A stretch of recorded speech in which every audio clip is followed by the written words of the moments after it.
Good morning, everybody. I'm Enrique Zuniga. I'm calling to order this meeting of the Massachusetts Gaming Commission at our offices at 10 a.m. on today, October 26. Chairman Crosby is on vacation, on a much-deserved vacation. He's asked me to chair the meeting on his behalf. We'll start with item number 2 on the agenda, the approval of the minutes. Commissioner McDonald. Yes, I move. Thank you, Mr. Acting. Thank you, Mr. Acting Chairman.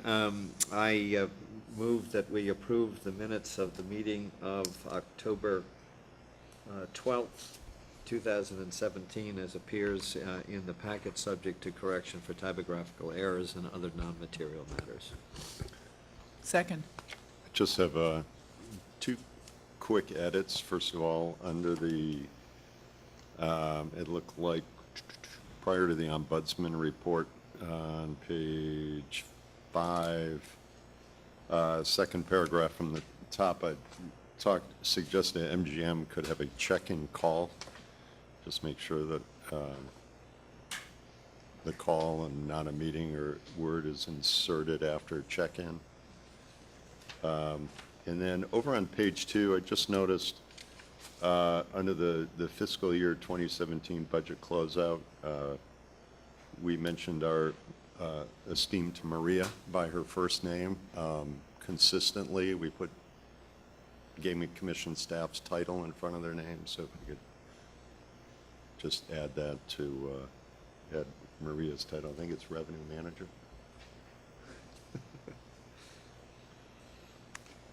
All right, with those amendments, I accept those amendments. Any other comments? All those in favor? Aye. Aye. Aye. The ayes have it unanimously. Okay, number 3 in our agenda, our administrative update, Mr. Petrosya. Good morning, Commissioners. Morning. I have 2 updates for you this morning. The first is, which I suspect you know, the state supplemental budget is still in procedure up at the State House. And as you know, the gaming service employee amendment attached to that will depend upon the final approval of that budget. So we are obviously watching that very closely. As I understand, press reports say the state needs to close their books by the end of the month. So we hope that means that it'll be passed by the end of the month. The end of this month, October. Exactly, correctly, Yeah, October. so that's almost imminent. Right, exactly.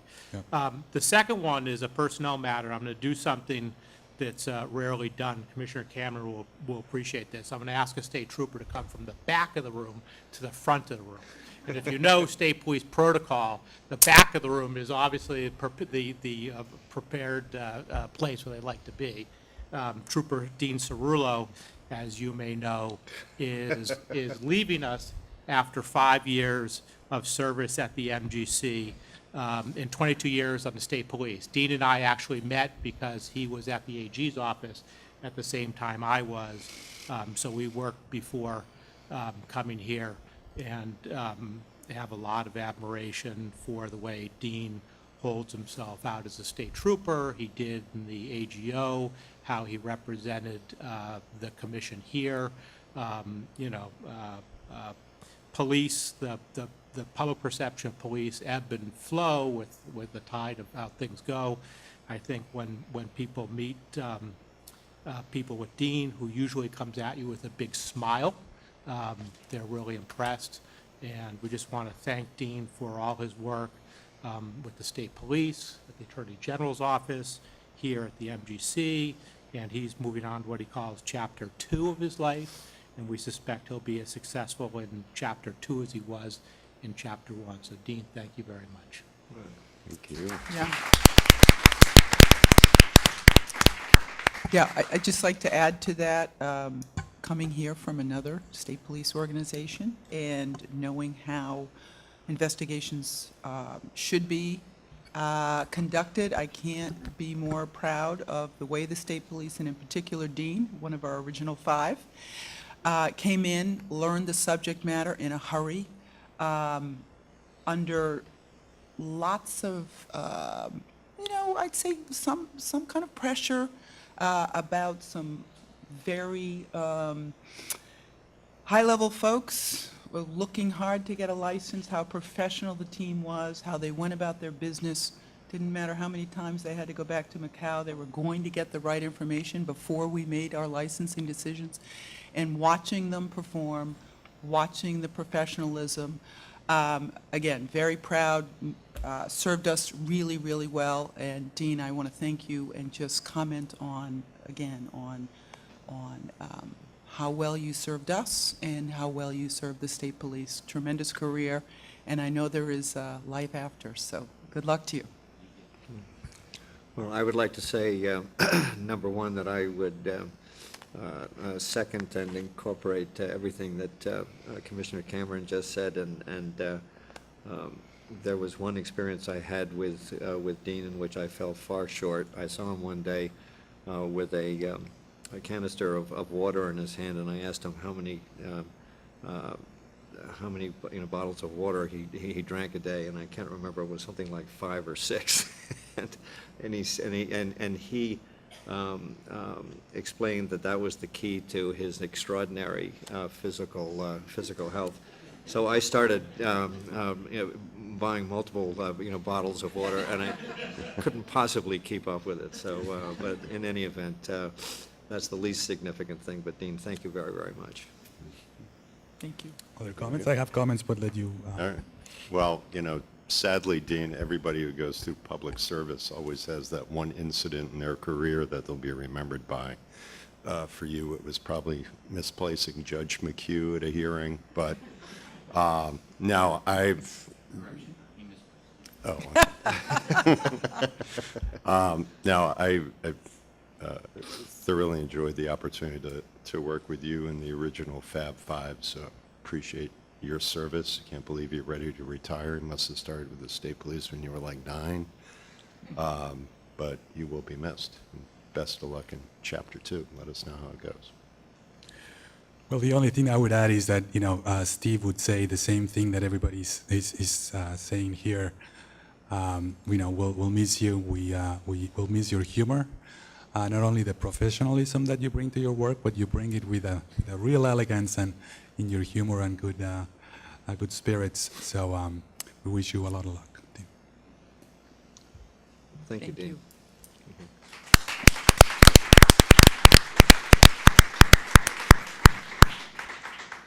Thank you, Commissioner. That's all I have for today. All right.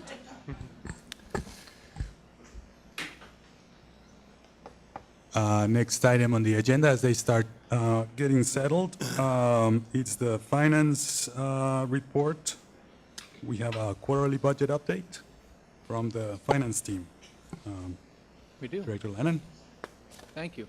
Good morning, Commissioners. good morning. Good morning. Before we get into the budget report, we'd also like to share the... Is that mic on? I think it is. Okay. We share the Commissioners and Executive Director Bedrosian's comments regarding Trooper Cerullo. I know that dealing with Dean and the rest of the MSP team that's been assigned to the MGC, frankly, is truly a pleasure. They do conduct themselves in a professional manner. They represent the agency very well. And we will miss dealing with Dean's sense of humor on a daily basis. So, with that said, we are here to present to you the first fiscal year 2018 budget update, and then subsequently we'll be providing some diversity reports to you. At the public meeting 2 weeks ago, we presented to you the closeout of the fiscal year 2017 budget. Reference to the carry forward revenue from that presentation will appear multiple times in the memorandum in front of you.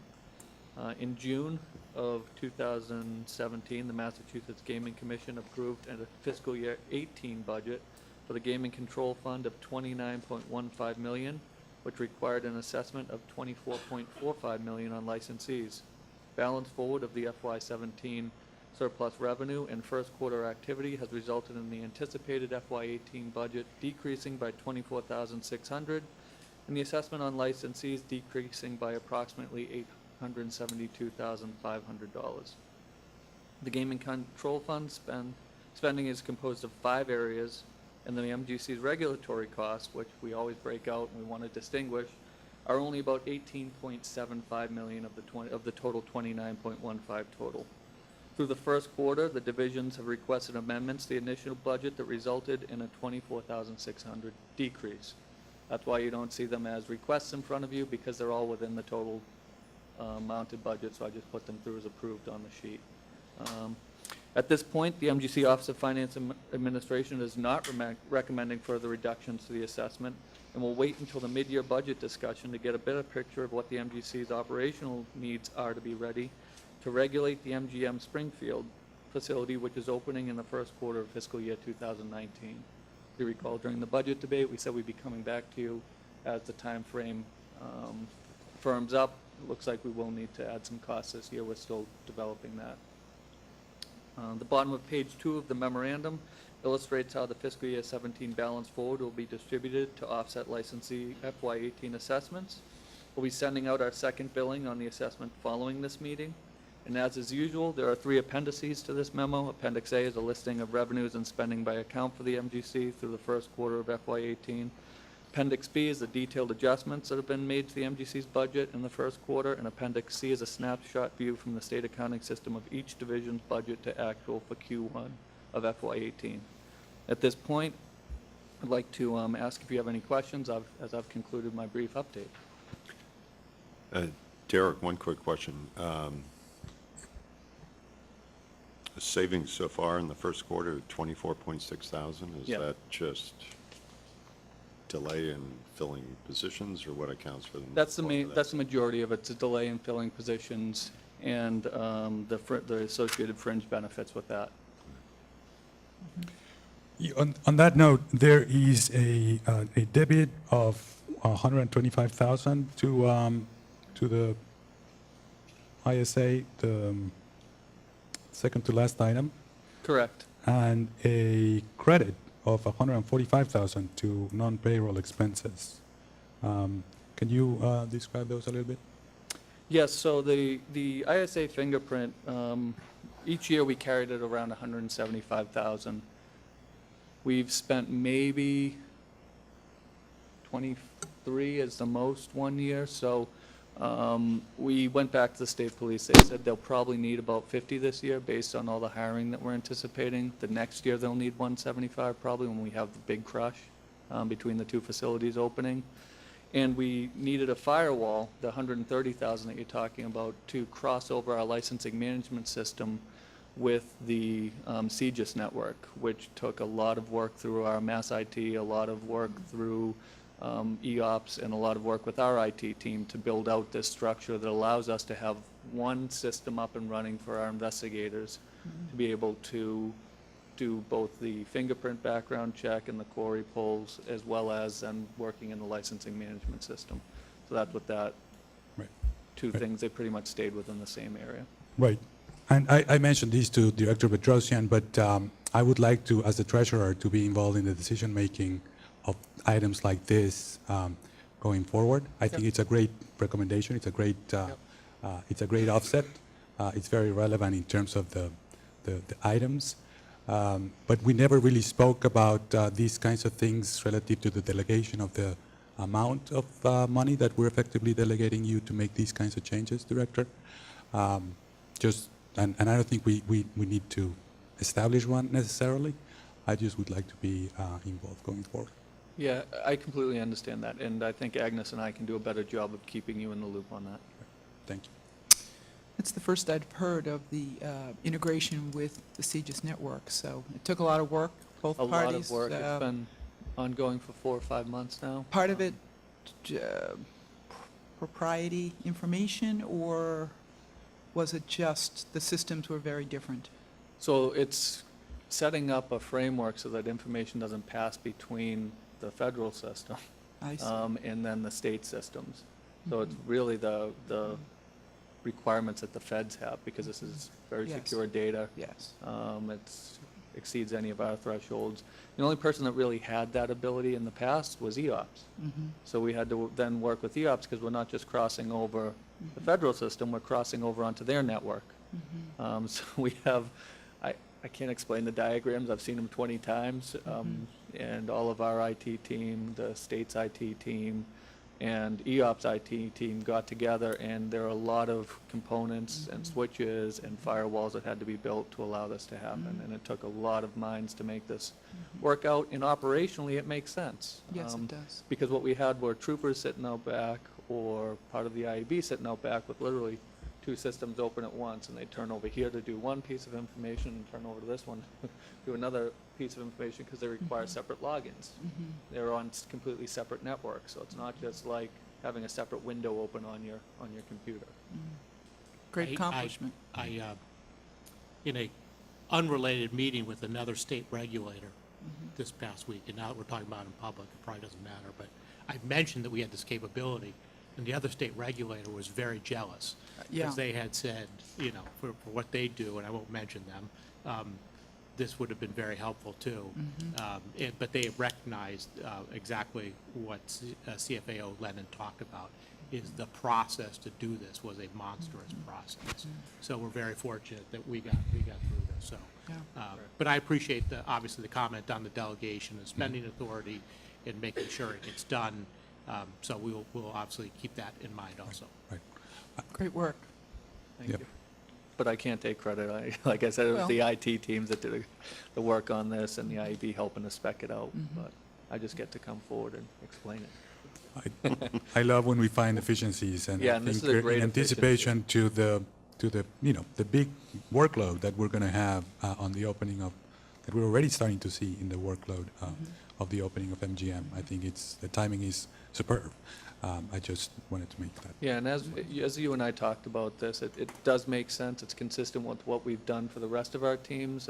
How with the central management system, we purchased an in-between system that allowed us to kind of interface with IGT's network, and so it's nothing abnormal from what we've done for other divisions in Right. here. Other questions from commissioners, or another? I had jotted down here some notes, but I think we addressed them.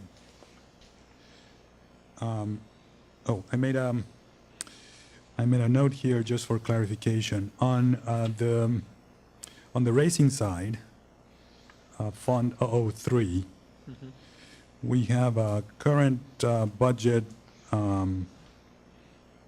that's similar to the projections of $2,591,000. But if I'm not mistaken, either from the memo or elsewhere, there's a figure of $2,142,000 that relates to the racing spending. Is that not from the memo? Oh, so what you're looking at is the racing division, Yeah, and you're probably looking at the expense budget form? Oh, revenue to date. Revenue to date is 2.14. right. That's actual. Okay, so are we projecting that we're gonna spend more, or is that the current balance, 2,142? That's the current balance through the first quarter as we rolled forward 1.6, I'm pretty sure. Yes, we rolled forward 1.6 million. So current balance is Okay. Okay, 2.1 in that but they'll account. continue to come, It'll okay. continue to grow through assessments, if you remember, and license fees. Yes, and then any balance gets rolled back to the Purses, purses. Right. correct. Okay, all right. Thank you. Other questions from commissioners? That's I know you have an update on diversity, is that? We have two that's- updates on diversity. Okay. We have both the vendor spend as well as our employees. So I'll turn it over to Agnes at this point, and then Troop will follow up. Thank you, Commissioner. Thank you. Good morning, Commissioners. Good morning. Good morning. I'm here today to update you on our FY17 supplier diversity benchmarks, as well as our FY18 projected spending and diversity benchmarks. You have in your packets a copy of the supplier diversity program benchmarks and the MGC total spend for FY17. As you can see, the MGC projections and total spend were quite a bit higher than the supplier diversity program benchmarks and direct spending. The reason for the difference in these amounts is that in FY17, the Supplier Diversity Office changed its methodology for calculating the discretionary spend dollar amount. What they have done is to look at the historical spending and apply a percentage, currently 65%, to that number. While there is a change in the methodology, it had very little effect on our ability to reach the benchmarks. We were able to attain the benchmarks in both the minority business enterprises and the small business categories for SDO, as well as our own benchmarks. We were not able to attain the benchmark for the women-owned business in either calculation. This is a category that we continue to seek out new vendors in all of our purchases, and you will notice that there is a difference in the amounts of the actual spend for the SDO numbers versus the MGC. I've researched this further and discovered that I had been including vendors whose certifications have expired. We will be contacting those vendors to get their certifications renewed so that we can continue to include them in our calculations. The spending amounts do not include any indirect spending from the statewide contracts, and we do not anticipate that it will have a significant effect on our overall achievement of the benchmarks. Now for FY18 benchmarks, the SDO has yet to put out their benchmarks, and I'll update you that on the next meeting when we get those numbers from them. But our discretionary spending number comes in at $3,888,712 that I've calculated, which is more in line with the SDO spending methodology. For the first quarter of spending in FY18, we've already reached the goal for the small business benchmark. And to date, we have encumbrances for about half of what our goals are for both the minority and women-owned businesses. There are a few RFRs that we will be posting in the next few weeks that should bring us closer to those benchmarks. Agnes, remind me again, this is only for direct spend, Correct. so we don't get any benefit of any of our vendors using a subcontractor or anything? We have not had any significant increase in vendor spending for their subcontractors. Okay. So for anything we RFR directly, Agnes would include it in there because we would be able to get that report from our direct vendors. We've had a lot of discussions with our RFR vendors, and they haven't really resulted in great production as far as additional spend. We continue to have these discussions. A lot of times they become uncomfortable because we are pushing this program very hard. We emphasize how important it is to the commission as well as to the state as a whole. And we will continue to do that. I'm not making any excuses for us missing that benchmark. I don't anticipate or see us missing it again. We're going to continue to push. It may cost us a little extra money, but we're going to continue to push. We're going to continue looking for vendors. We're going to continue calling the vendors that have dropped off their certifications to get recertified. We are going to continue pushing our direct RFR people to give us some diversity spend, to branch out and spend the money that the MGC is giving to them to vendors in the community. So I don't want to make light of us missing this benchmark. We take it very seriously. No, I know you do, and obviously our discretionary amount has not really changed that much year to year. So, I certainly applaud kind of the due diligence and the homework you do to try to get us to a point that, we push our licensees on this, and to the extent that we can kind of walk the walk, it's helpful. So certainly applaud, and I know SDO recognized us already for our efforts. So it doesn't go unnoticed that we continue to focus on this. Remind us in general, Derek and Agnes, the discretionary amount, does that include, for example, our central monitoring system? Yes, it does. And that's one of the areas that we've pushed hard to get some.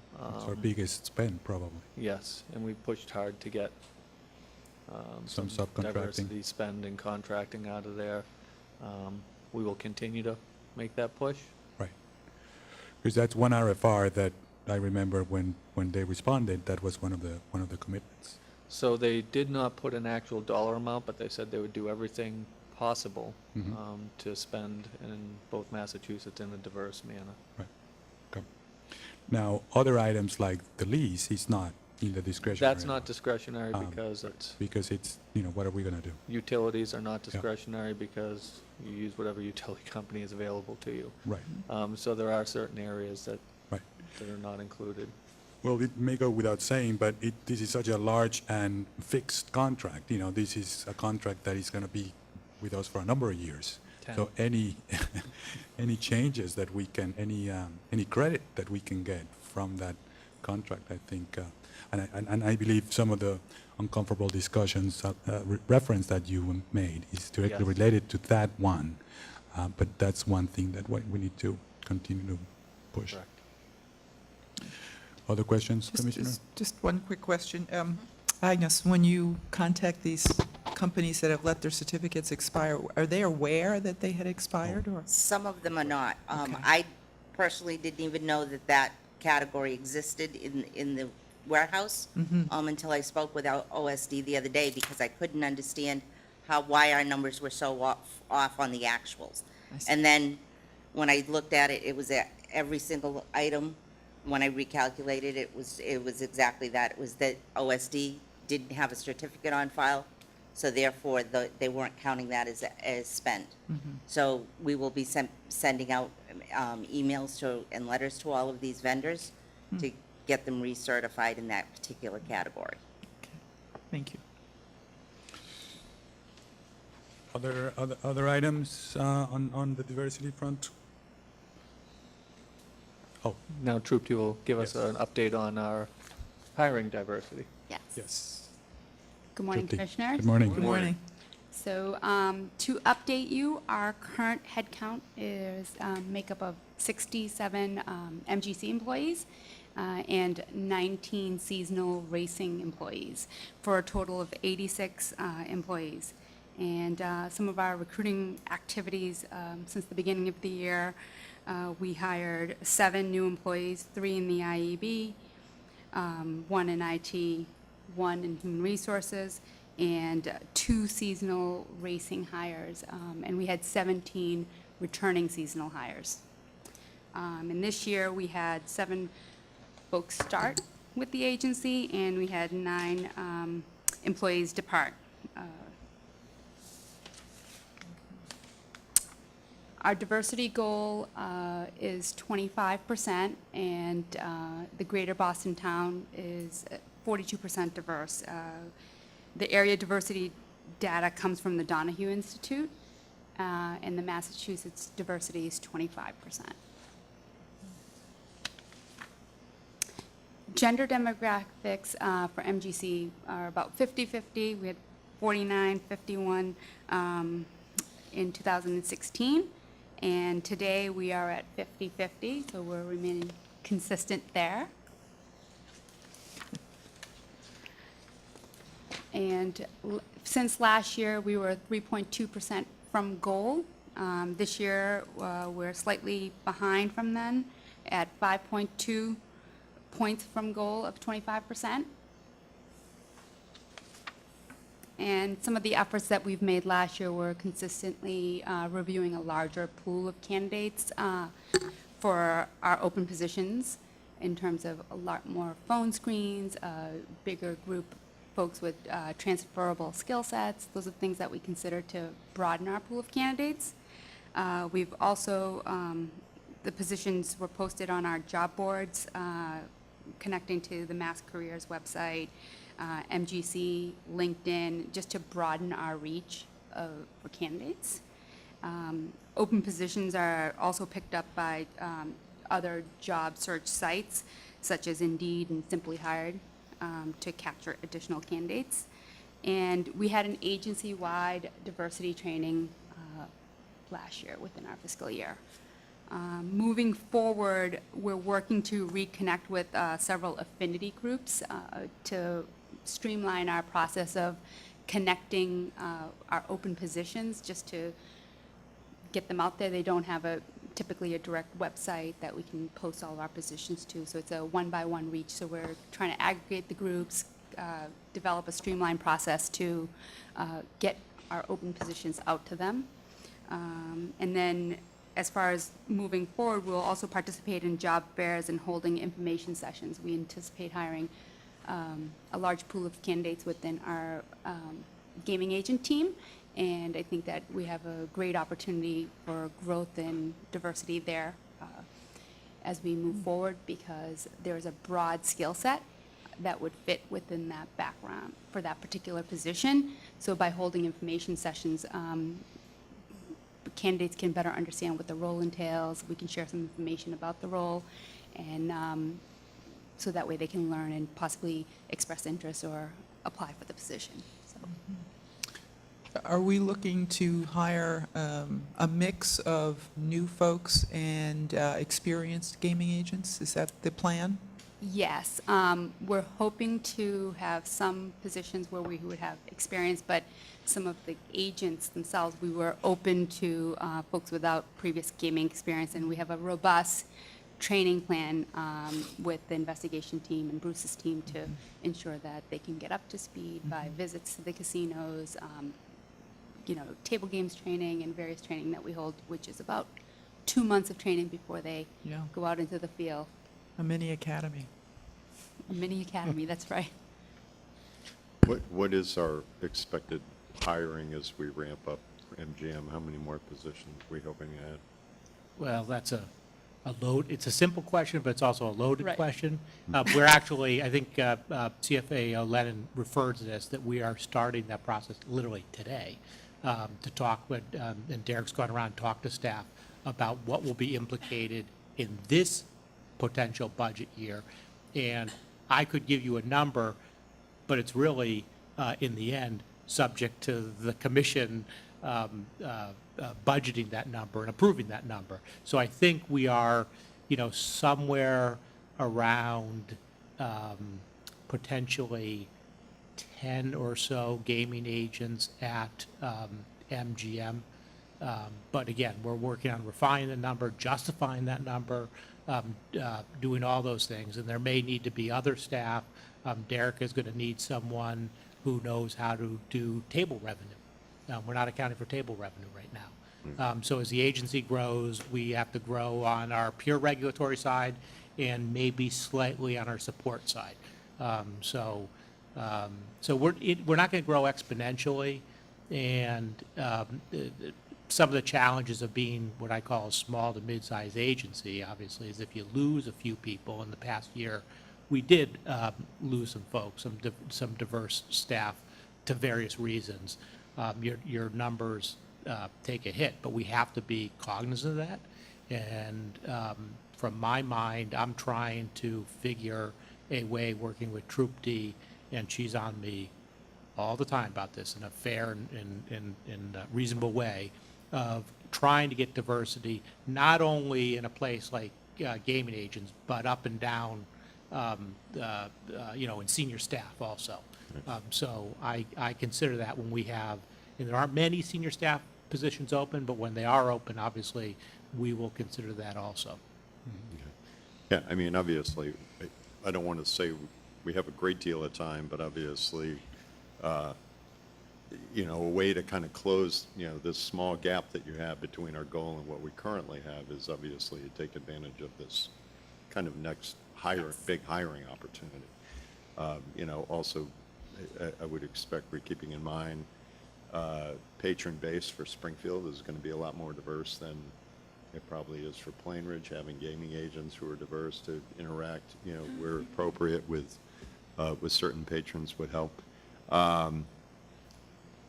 And I'm happy to hear what you're saying about, training in case we find people have a core set of skills, but obviously need that little bit more to, be a competitive candidate for a gaming position. Interesting to watch what MGM is doing with hiring with the use of SkillSmart, where somebody can go in, talk about the skills they have, and still understand what the gap is early enough so that they can have that opportunity to, maybe go take a credit course starting in January at a community college, or do some things in advance of all of a sudden then quickly having to respond when the posting comes up. So, you know, as much of that as we can do, I think might be also helpful. Sure. We'll be working with some colleges as well for folks who are recently graduating and taking advantage of their vast background, whether it be accounting or law enforcement interests, where they may not be aware of this type of role that crosses a few different sectors, and then training off from there. And I think that the information session will be also helpful, because that's when we are able to interact with candidates and share with them what a typical day would look like and what skill sets are required. So I think that that will help broaden our pool. Yep. Thank Well, I you. want to emphasize the all the time emphasis that you make, Director and Trupti. Thank you for that. And this is something that reminded me a recent diversity seminar that I went to, and that all the time means a lot. What you're doing in the front by the funnel and the outreach and the different affinity groups. It goes through the hiring process, including critically, of course, the decision-making, the hiring manager process of, presenting candidates and evaluating them. But also, importantly, after hire, where we either, as senior management checks in with people, make sure that there's some kind of mentoring opportunities, or checking in on how people feel, the culture, and when people leave, when we lose candidate, to conduct an exit interview and check in as well as to, what do you think of the culture? What do you think of the welcoming environment? And it's really all the time. If we do this all the time, every time, we'll likely get good results. But thank you for all your efforts and all your updates. Thank you. I just have a question on this. Trupti, I know, how much effort has gone into this, and so it was concerning that between 2016 and 17, we've lost ground a little bit. Is there any kind of insight that you can share with us as to why, notwithstanding the effort, that we've lost ground? We're a small agency, and sometimes when you lose one or two folks, that makes a pretty big impact. And some of the hiring that we've done has been across various areas. And at the end of the day, our goal is to hire the best qualified candidate who can make an impact and be an expert within their area to support the needs of the agency and the mission. So we may be close and have diverse candidates in the pool. In some instances, an offer is declined for personal reasons. I've had a situation where it didn't work out, despite every effort made.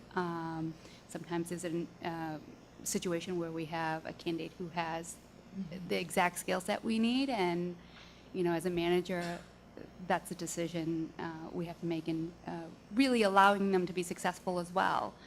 If we have a candidate who presents well, has the skill sets, and doesn't have to be trained to the level that maybe someone else might have to, then it's fair to make that decision to hire the other candidate. But again, it's a small number. One or two makes a big difference, Right, and right. that's kind of where we are. We do have a couple candidates who we are in the process of hiring, and but they weren't part of the numbers because the background check's not completed and they haven't come on board. So we'll continue to work.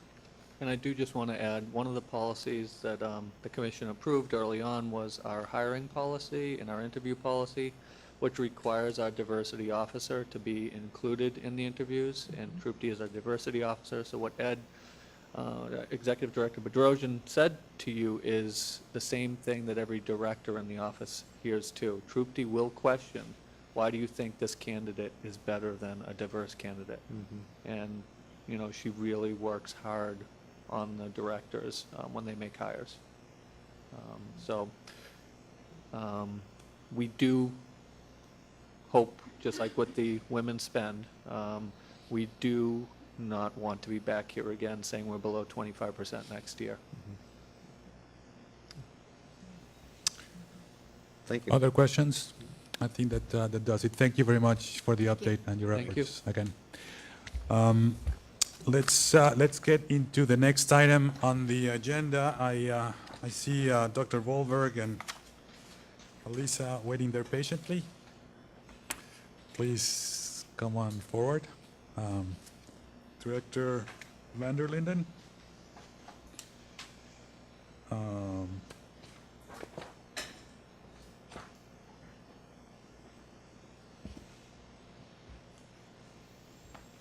Good morning, Commissioners. Good morning. Morning. Good to see you all. He was- I'm joined by Dr. Volberg, whom you're very familiar with, and her great research over the past several years. I'm also joined by Alyssa Mazar, who just recently, I guess in the spring, as it turns out, joined the Sigma team as a project manager. Alyssa moved here specifically from Montreal to take the position. Like many of our great ideas for responsible gaming that come from Canada, so does Alyssa. Alyssa is a PhD candidate at McGill University in the Department of Sociology, and has a very interesting focus of her research, which is to examine the use and impact of casinos as a socioeconomic development tool for communities. Obviously, as Tripti was just talking about really good fits for positions at the commission, I believe that Alyssa seems to be a very good fit for the type and scope of research that the commission is doing as well. So welcome, Alyssa. Welcome. Morning. So during the last meeting, the UMass Donahue Institute released an analysis of the impacts from Plainridge Park Casino's first year of operation. There were several elements from that report that used data from the patron and license plate survey. So today, Dr. Volberg will present to you a much deeper description of that patron survey. This is an important part of our gaming research agenda. It provides the only data collected directly from casino patrons regarding their geographic origin and expenditures. There's also a series of questions that provide interesting and I think very valuable information about the reach of our GameSense program that Rachel will also touch on. That is also a part of our research agenda with the Cambridge Health Alliance. So while Rachel will touch on it, there will be much more information coming in the next few months about that piece of it. So without any further ado, I will turn it over to Rachel. Thank you, and good morning, everyone. Good morning. morning. Back. Good morning. I actually have an enormous amount of material, I feel like, to get through. So if I start talking very quickly, because I'm just trying to move things along, somebody slow me down. You have Alyssa and I to Okay. No. So we actually have three pieces of work that we're going to be reporting to you on. One is a presentation on the updated baseline general population survey. Hopefully you will recall when we did the original weighting for the baseline survey back in 2014 and 2015, and then started a series of meetings with the expert review committee, which ultimately led us to conclude that we needed to reweight the data. So we came and presented, I believe about a year ago, just a very quick overview of the results of that reweighting. But I just wanted to sort of take this opportunity to give you a little bit information about the results of what we actually found, to give you a sense of the changes that were made as a result of the reweight. The second piece I'm going to be talking about is the patron survey, and the third piece is the associated license plate survey that we conducted in 2016 at Plainridge Park Casino. So without further ado, is that the clicker? The magic clicker, okay. So I'm not going to spend very much time on these background slides, really. This is just to give you an overview of how we initially designed the weights for the baseline general population survey. the purpose of weighting a survey sample is to take into account the fact that a survey is not actually the population. So you want to, once you have your sample that you've completed your survey with, you want to adjust the sample to actually reflect the characteristics of the population that you're trying to represent. So it's a bit of a statistical work of art, if you will. Ed Stanek likes to say there's a lot more art than science to weighting, which is why we sort of have found ourselves in these extended discussions with the expert review committee as we sort of do our weighting, and they have opinions about how it might be done better. And we go, oh yeah, that could be done better. So this is how we originally did it. The next slide just gives you some background about the expert review committee. And the concern that they expressed was that we had not accounted in our original weights for the number of individuals that in the general population that have less than a high school education. And so we looked at it, and their recommendation was that we add education to the weighting formula, and also to use a different statistical strategy to adjust the sample to the known population. So the construction of the new weights was completed in May. We made a couple of additional. Excuse me, Rachel, just Yep. going back, I noticed in the slides that this term raking was used Yes. frequently. What does raking mean? So raking is a statistical procedure. When I'm not a biostatistician, so I may not explain this very well, but essentially raking is different from post-stratification in the sense that you use multiple variables at once.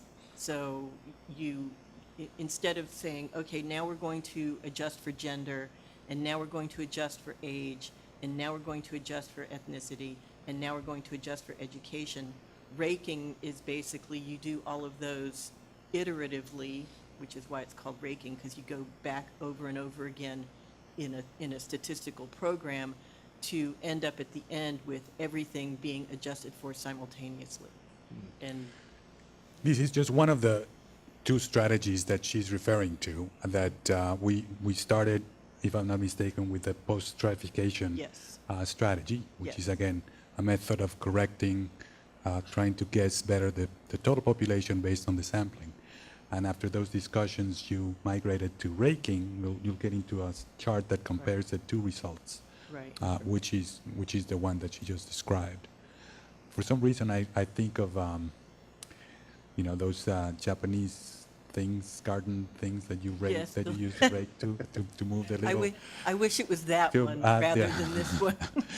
But I suppose you kind of bring the people that are more important. That's how I conceptualize it. By continuing to, because we're trying to determine their relevance, their relative relevance, hence Right. weighting. So it's a statistical debate about whether post-stratification or raking is a preferable technique. And we actually we went back and consulted with our data collection folks at NORC to try and understand why they had originally recommended the use of post-stratification. And after some additional discussions with them and going back and forth with the expert review committee here, we decided that the use of raking would sort of align us better with where the field of biostatistics is going in terms of this particular technique. So it was an improvement based on developments in biostatistics. And again, I am not the biostatistician on my team. If I had known that we would dive into this particular matter deeply, I would have forced Ed Stanek to come back from North Carolina. But it bears into mentioning, I think, that with the review panel and the people that we have there from Harvard, from BU, and and their backgrounds, I'm not going to get them right, NORC, your subcontractor, we really have the most forward thinking on this topic available. Yeah, we try not to get too far ahead of the envelope, but we try to push it every The time. newest and most sophisticated, maybe. Let me say it that way. And if I just may say that it does highlight the role of our review panel in our research agenda, that we're committed to the highest quality research. And not much gets by that review panel. I think Rachel can attest to that, that we pay very close attention to it. And this is a great example of if there's an alternative way to do it that does a better job of measuring it, we will go back and we will present that data.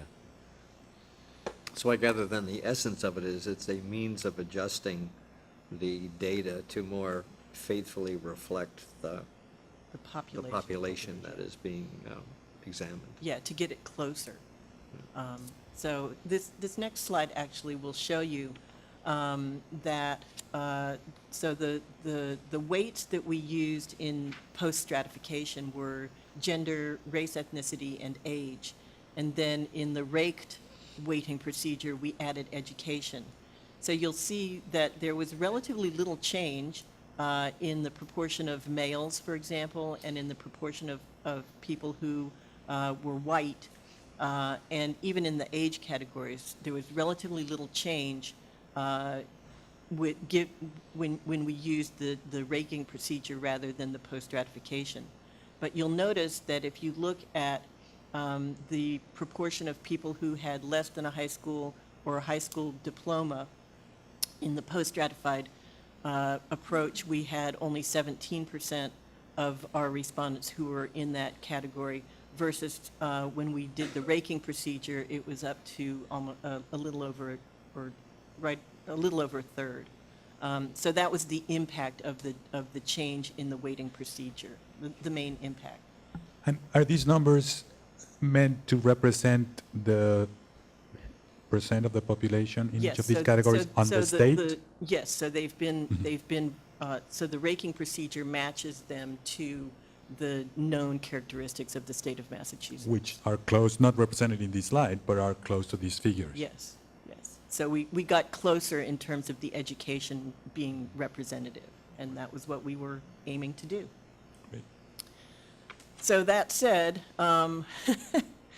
every number in our 300-page report had to be changed, and then we had to change all the text, or check all the text and make sure that the text all reflected what the new numbers were. But you can see that most of the numbers had relatively small changes. This one shows you some results from the attitudes towards gambling. You can see that down at the bottom of the page, the proportion of people who said that gambling was important as a recreational activity to them changed from 8.3% to 8.1%. So that's a year's worth of work to achieve a relatively small change, but a better methodological approach. Not all of them were that small, but many of them were, and it was a very interesting exercise to revisit this report and see where some of the changes were. I think it's interesting when some of these numbers are taken together. For example, on their attitudes, the number that loses to the other two is the ones that say the one in the middle, some legal, some illegal, whereas both numbers go up for those who think all should be illegal or all should be legal. Right. And I thought it was interesting that about the same amount of people find it harmful as those who find it beneficial. So it's pretty equal there. Yeah, yeah, but, I mean, the key here is that, you know, the proportion of folks who think that some forms should be legal and some should be illegal, really that middle category hasn't changed. It's more the small adjustments are, you know, sort of 1% increase on the all should be illegal and 1% increase on the all should be legal. So you're sort of seeing, you know, a somewhat different spread in terms of attitudes. But again, none of these changes were actually statistically significant in the sense that I didn't put the confidence intervals in here. Martha's going to kill me. Sorry, Martha. But basically, all of the numbers that we're showing here the change was not statistically significant because the confidence intervals still overlapped. Okay. And Steve's not here either, so the chairman doesn't He like hates confidence intervals, but I tell him it's critical.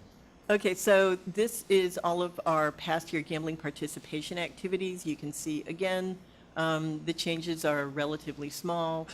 We saw a very slight change, an increase in the proportion of the entire population that had gambled in the past year. Again, none of these are statistically significant because the confidence intervals all still overlap. And then last but not least, this was what we came and presented in the memo. It was in March of this year or last year? This year, okay. It's been a busy year. This basically shows that the prevalence of problem gambling in Massachusetts changed from 1.7%, which is the number that we've been using for quite a long time, to 2.0. And there was a bit of a jump in the proportion of people who were classified as at-risk gamblers, and that was primarily due to not a change in the proportion of people actually endorsing items in the problem gambling screen, but actually getting into the at-risk pool because of how much they spent on gambling. And that was another way that they could get into that group. Are these is this just the difference in how it's categorized, the different method of getting to the numbers, or do you really believe those are increases? No, those are not increases. It's just the different methodology Yes. being identified? Yeah. Okay. Yeah. And again, the confidence intervals overlap on each of these categories, so these are not statistically significant differences, but we do believe these are more accurate estimates, because you have a range of estimates. We think these are more accurate because of the adjustment that we made to include education and to do the raking procedure. Now, the important piece, when we come to do the second population survey, in a couple of years, and they'll be here before we know it, will be to use the raking procedure, correct? Is that the assumption, or will we try to use both methods? No, we definitely will not go back to post-stratification. We Right. definitely would be using a raking method, although EdStanek has proposed I heard about that there this. might be an even better way to develop weights that we have agreed with Mark and the expert review committee that it's worth letting him spend some time of the amount of time that he is able to give us. It's worth letting him explore this approach to using a model-based approach rather than a design-based approach. And I don't want to dive down into that particular hole because I'm not even very comfortable even peering over the edge. It makes me nauseous. But I think the point is that it wouldn't compromise the ability to compare what a baseline to a follow-up. Right. So I think Commissioner Zuniga's point is we need to be able to compare the baseline to the Yes, follow-up. absolutely. And any adjustments in the weighting method at follow-up would not compromise our ability to compare the two. Yes, and the idea is always that the comparability is paramount. And that's I spend a lot of my time thinking about making sure that things are going to be comparable over time. Yes. Okay, so that's our update on the updated baseline report. And Alyssa is going to be posting that right after the meeting on our Sigma website. And it will be updated on the MGC website as well. All right, so let's get into where I think I'm going to need to speed up, which is a report on our patron and license plate survey. And I want to just start by saying that I'm really sorry that Lori Salemi could not be here. Lori has been an integral part of our team from before we even got this project. She came with me on my very first trip to Boston to visit with the Gaming Commission and tell them that I thought they needed to get started on their research agenda right away, even though they had only been appointed for about a month. So Lori did just an amazing job, and I really want to express my appreciation to her for her leadership on this particular component of the study. She really did a fantastic job.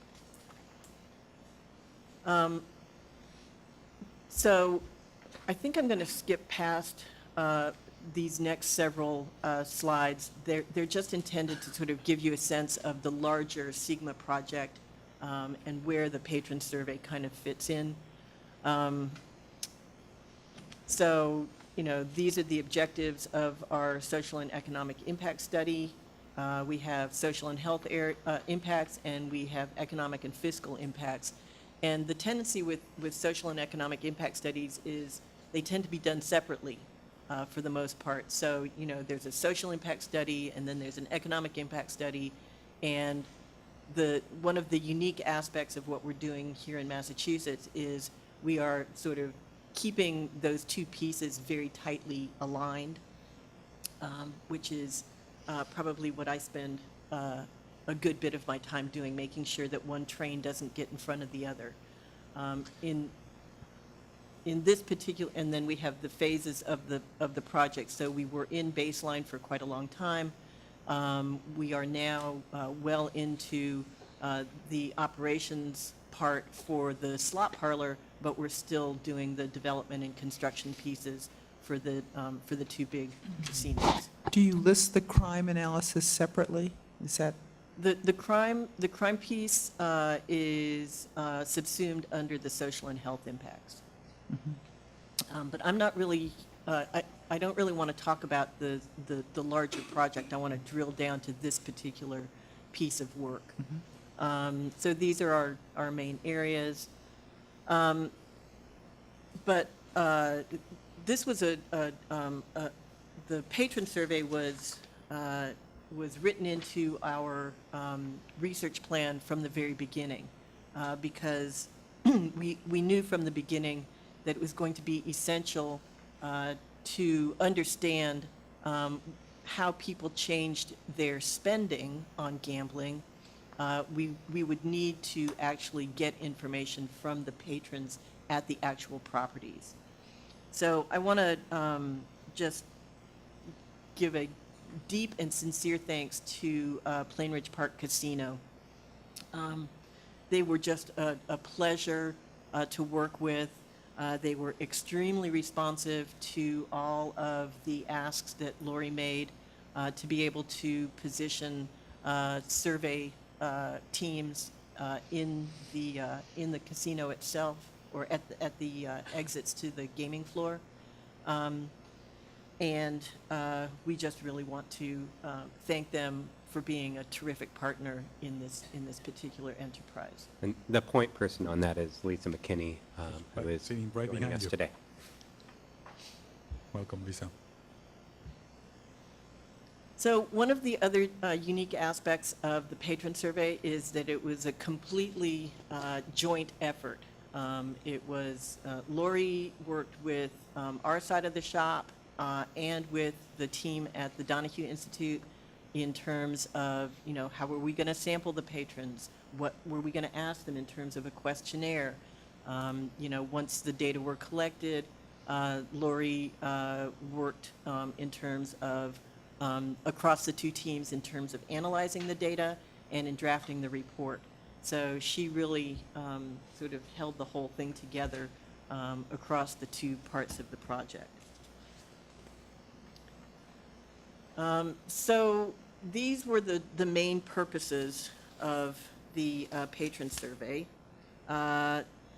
we needed to understand the geographic origin of the patrons so that we could identify whether the impacts of the casino were local, statewide, or multi-state.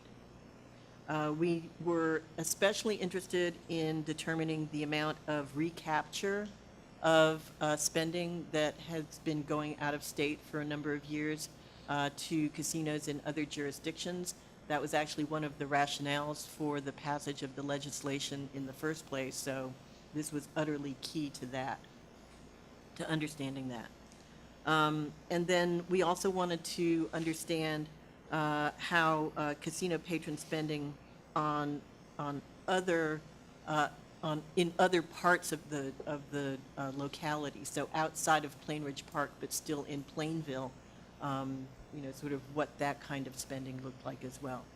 And we took the opportunity while we were going to be doing a patron survey to query the Division on Addiction about whether they wanted to add some questions about game sense, which they did, and which we were able to include in the survey as well. This is a little bit about our logistics. We worked very hard to develop a method to achieve as representative a sample as possible. So we had 8 days when we drove a van full of UMass undergraduates to the casino, and they all got badges and they all were wearing UMass vests, and we set them up with tables at each of the exits, and they had a very specific procedure that they went through to sample every 6th patron who exited at each of those 3 areas. So we did, we had 8 days when we were in the field. We did Saturdays and Mondays. Saturdays were to represent weekend patronage, and Mondays were to represent weekday patronage.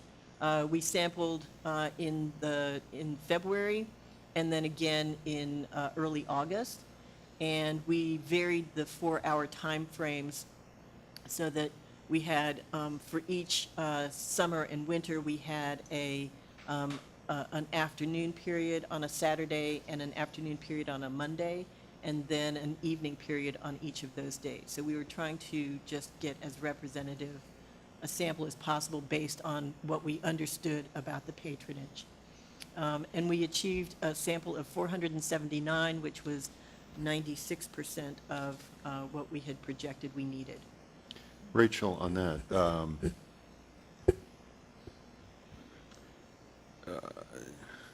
it kind of strikes me that, Monday would have been typically the slowest day coming off the weekend, and that Tuesday, Wednesday, Thursday might have had some more activity. How did sticking with the Monday is the weekday day that you wanted to look at? How did? We actually were looking for the slowest Okay. day.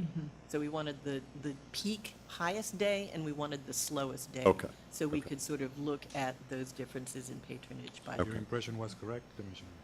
So you're correct that it was purposely slowest. selected as I'm ready the to join the slowest Sigma team. time. You will be welcome. We can use all hands on deck. Just one quick question about the one day, which was Saturday, the 27th, really high number of folks surveyed. Is that just, there were so many more people? Every 6th person came up? Yeah, that. Wonder if there was some promotion that day, or? We don't think so. That was, we were surprised that the winter Saturday evening was quite a bit busier than the summer Saturday evening. You can see down on line number 7, we only got 68 completes in that same period for the summer data collection. So we had actually anticipated the opposite, but it is what it is.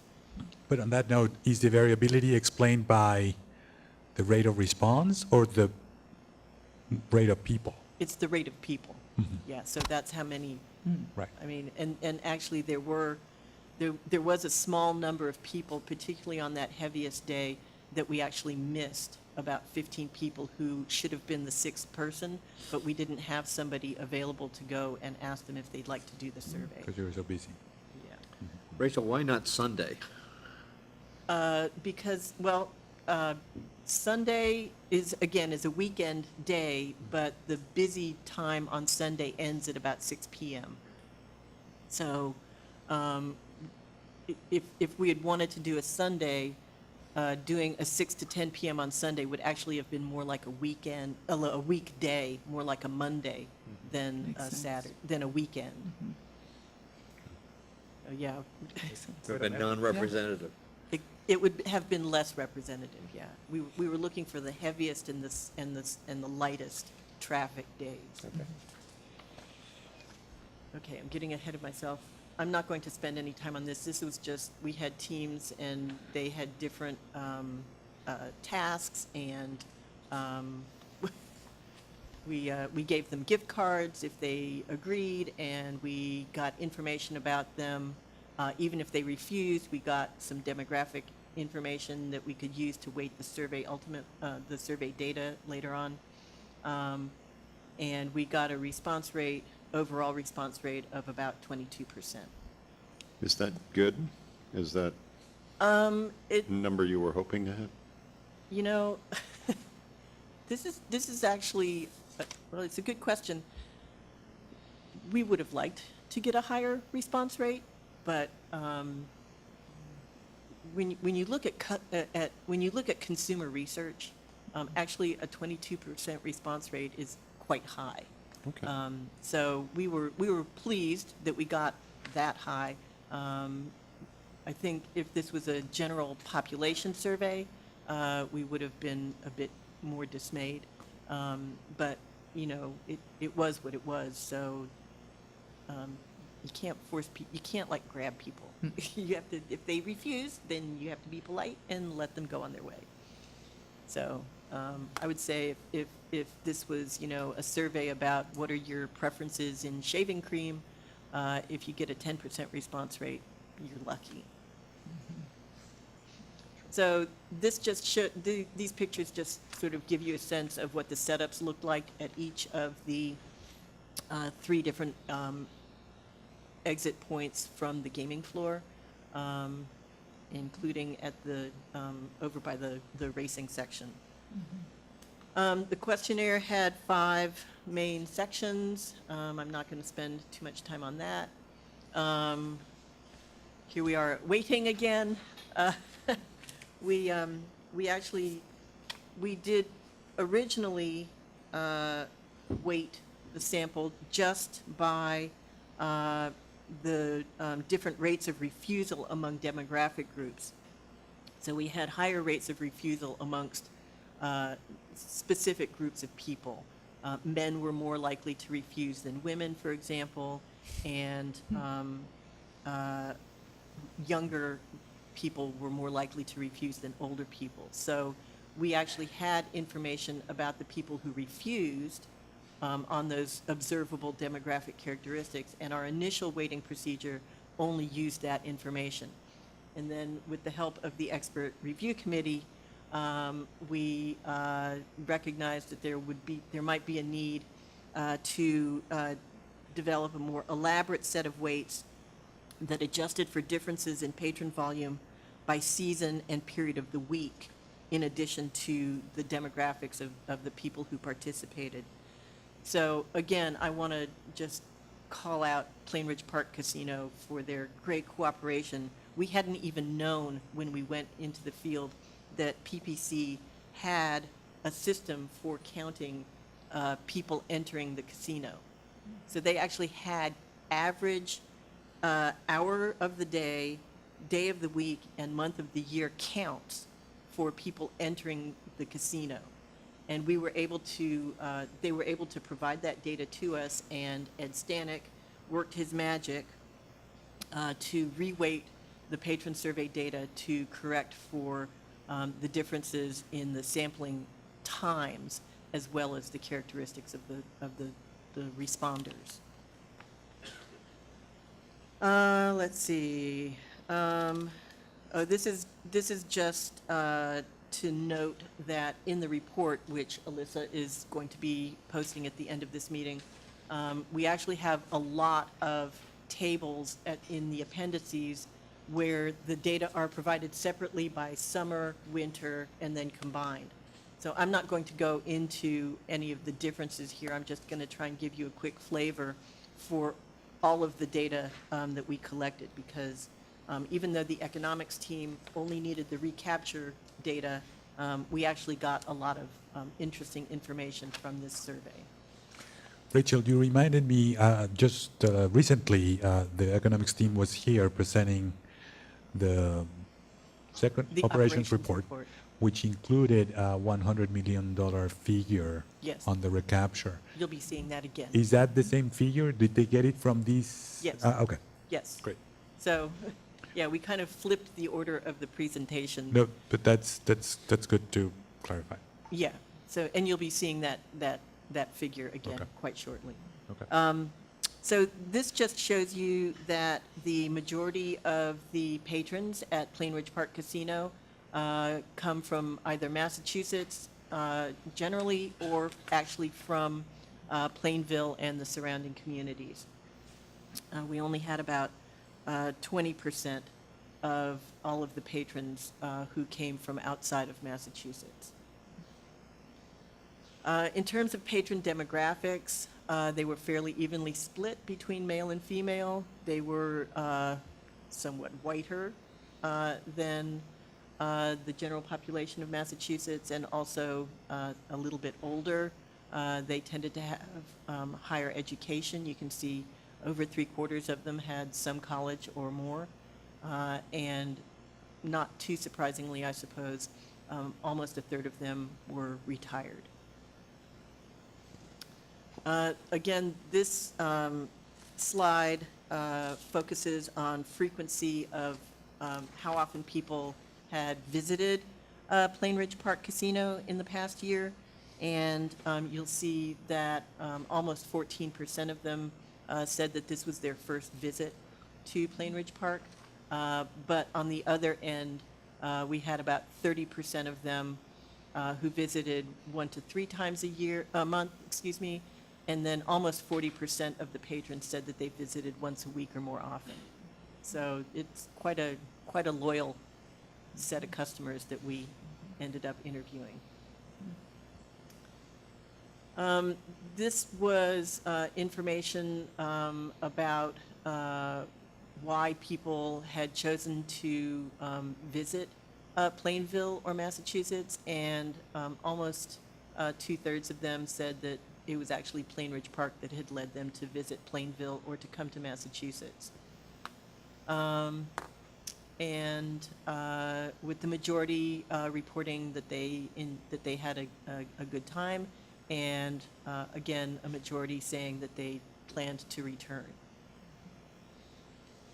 This shows you that gambling was clearly the motivating factor for people coming to Plain Ridge Park. 87% of them played slots while they were there, and only 3.5% said that they did not gamble while they were at the casino.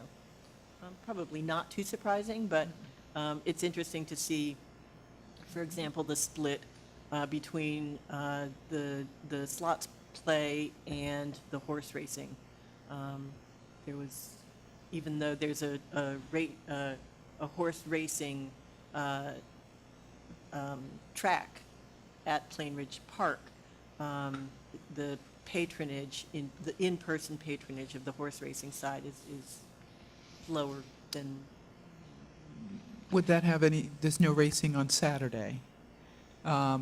So that may account Yeah, for some of we that. noticed that there was a significant difference in the proportion of people who said they had gambled on a horse race based on season. So in the summertime, it was about 10%, and in the wintertime, it was about 4%.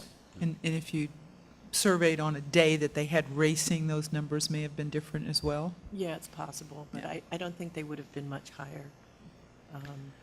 The slots parlor is definitely seems to be The biggest draw. the draw.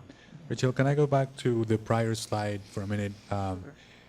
where it says the patrons were much more likely to visit because of the casino compared to those not from Massachusetts. Oh, it's the people from Massachusetts were more likely to visit. Right, so, Than those so from if they not- were from Massachusetts, they were much more likely to say that they had visited, that they had come to Plainville to go to the casino, compared to those who were not from Massachusetts, who, might have just been passing through, and there's a casino, and let's stop and see what it looks like. Anything on the smoking or non-smoking? Any questions relative to, No, we know, tried to be whether- very careful with the questionnaire. We only wanted to hold people up for about 5 to 10 minutes. okay, And so we felt it was really important to ask just the exact questions that we needed, Yep. with just maybe a couple of extra ones. So we did not ask about the smoking issue. okay. Yeah, I think that's an interesting question. Anecdotally, my last trip down there, I met somebody who comes from Rhode Island specifically because Massachusetts prohibits smoking, even though you can obviously step outside. But, that, from a policy perspective, state policy perspective, be interested in to kind of gauge that question, because Yeah. a lot of people thought it might be, kind of a nail in the coffin in Massachusetts to prohibit it. It'd be nice to, Well, Maybe not a buttress nail in the that. coffin, but a disadvantage competitively, Disadvantage, which then anecdotally we hear, and also from other people could pose the question, maybe it could be a competitive advantage, because there's 30 people who smoke, and 30% of people who smoke, and they like to do it while gambling. There's 70% who don't, Right. and they like to gamble when they're not next to one smoker. Yeah, I have to say, as a person who spends more time than I probably should in casinos, I really like the non-smoking policy. One. It seems like a really good question that perhaps in future patron surveys we can Yeah, and integrate. I think we probably, as we, sort of proceed with the planning for the next patron survey, I think that's probably a good idea to add at least one question about, what's your opinion of the smoking policy in Massachusetts? Mhm. We'll figure out a good way to ask it. Figured, yep. Okay, let's see. This slide shows that most patrons had visited a casino in the year prior to the casino opening. So these were, people, most of them from Massachusetts, who had gambled in the past year at a casino. You can see that most of them had gambled at a casino in Rhode Island and/or a casino in Connecticut. So this, again, speaks to the issue of recapture. It does seem that, in fact, we were successful, or you were successful in what you were trying to do. I'm just here to show you the numbers. oh, I think that bottom number, though, is interesting. 10% had not visited a casino before trying out Plainridge. Yeah, that's also an interesting figure. It'll be interesting, again, when we do the follow-up general population survey, to see what kind of an uptick there's been in past year casino gambling with the advent of casino gambling in Massachusetts. So that'll be another sort of piece of information that we can fit into this particular finding as well. This is a slide showing what people told us they had done in terms of non-gambling activities at Plainridge Park Casino. You can see that about a third or over a third of the patrons did not participate in any non-gambling activities. But almost 60% did purchase food or a beverage. And there was relatively little other kinds of activity. I think when we do patron surveys at the Category 1 casinos, this set of responses is going to look pretty different, because there's going to be many more amenities that people can partake of in those properties compared to Plainridge Park. And then we also asked people about their spending off-site, that is not at Plainridge Park. And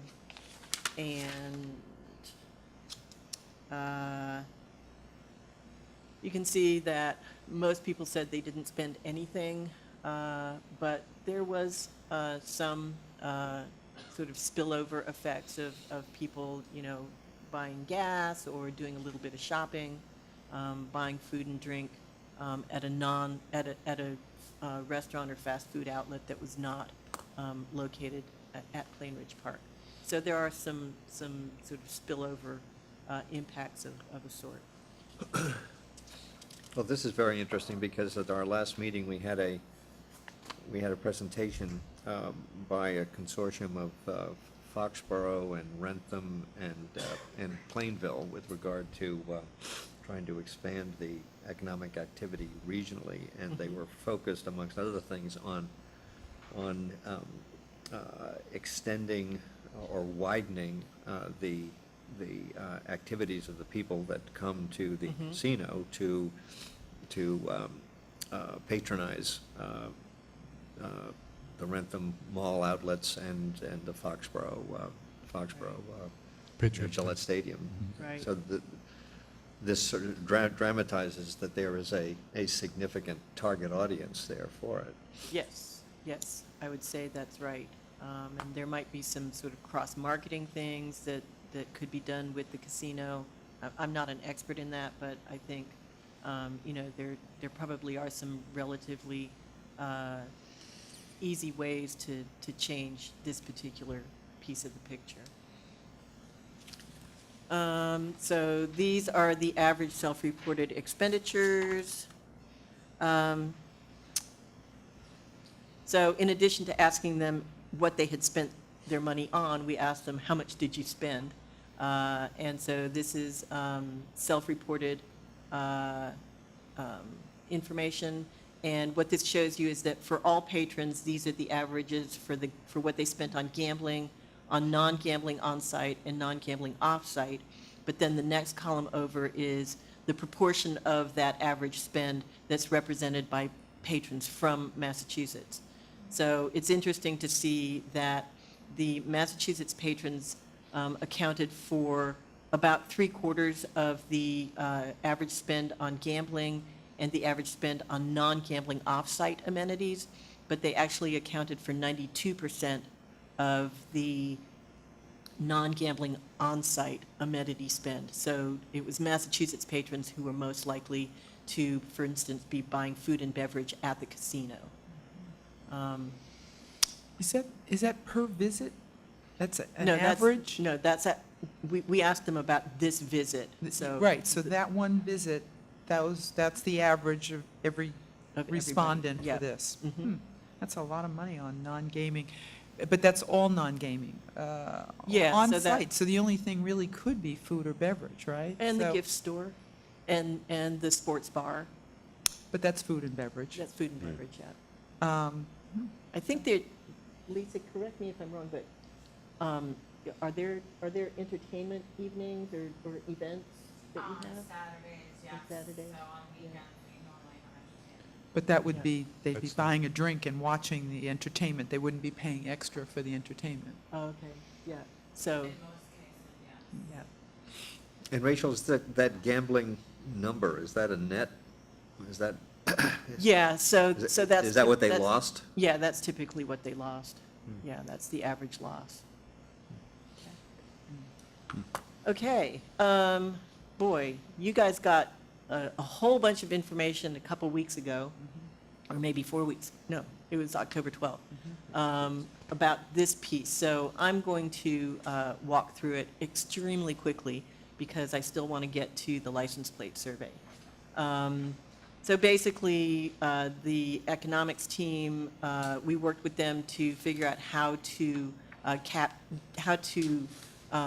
get this information about recapture, and then we realized we could get out-of-state spending that was new to Massachusetts, and we could even ask some questions that would allow us to determine money that was reallocated from people spending on other things in Massachusetts to spending on gambling at the casino.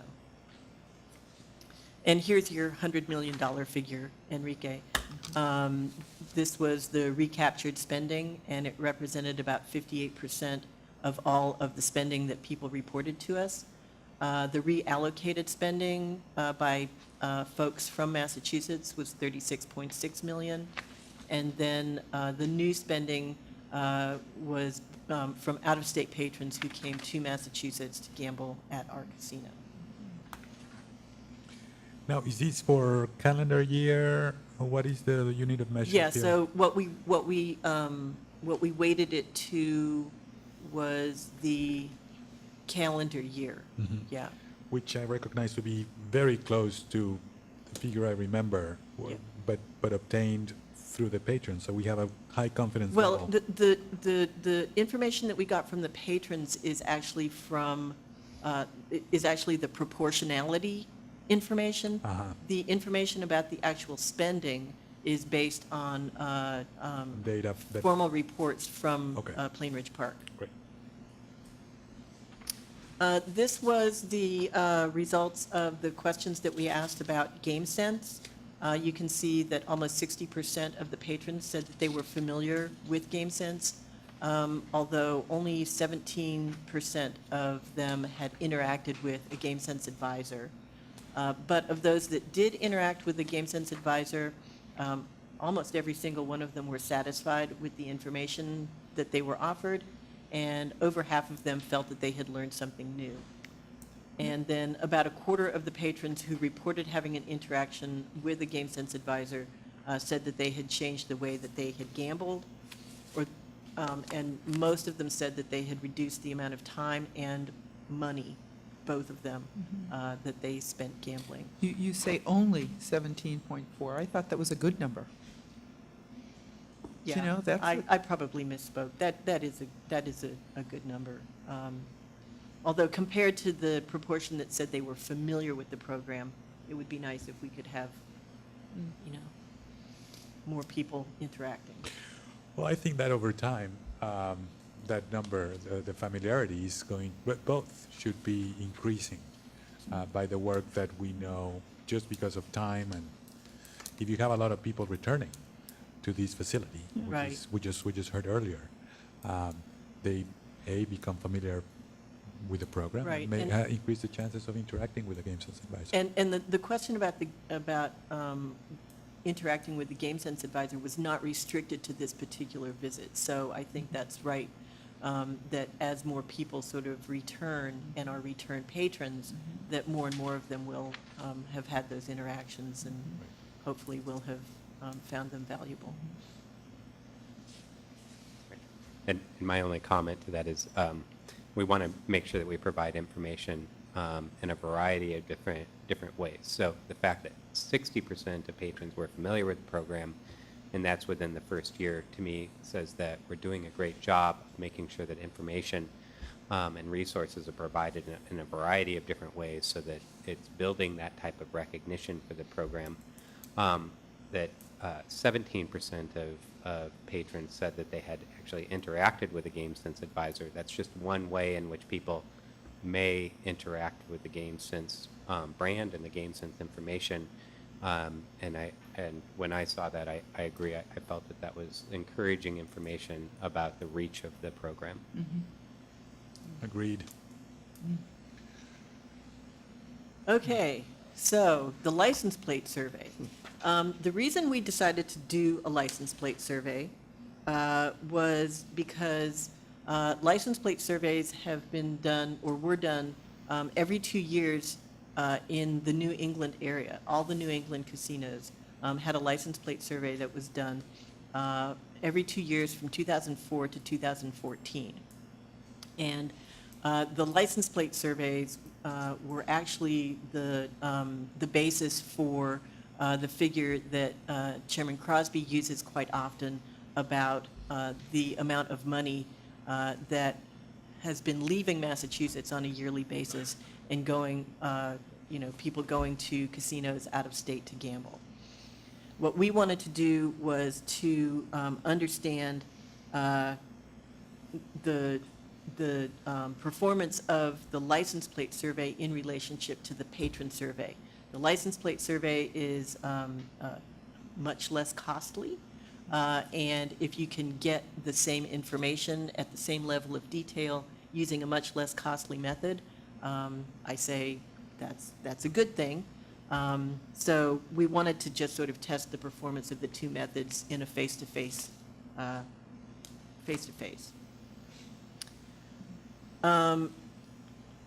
So the survey methods and logistics were, we basically, when we had our survey teams go out to Plain Ridge Park Casino, on each occasion, there was a team of students that went out and actually counted all of the license plates on the property, except for the employee parking sections, at the same time that we were on site for the patron survey.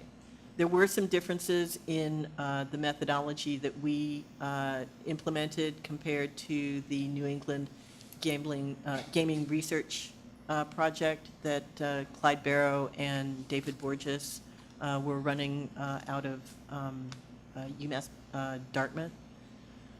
But these are the results. Basically, this shows you that based on the patron survey, it appeared that about 78% of the patrons were from Massachusetts, compared to the license plate survey, where 83% of the patrons would have been estimated to be from Massachusetts, just based on what their license plate state was.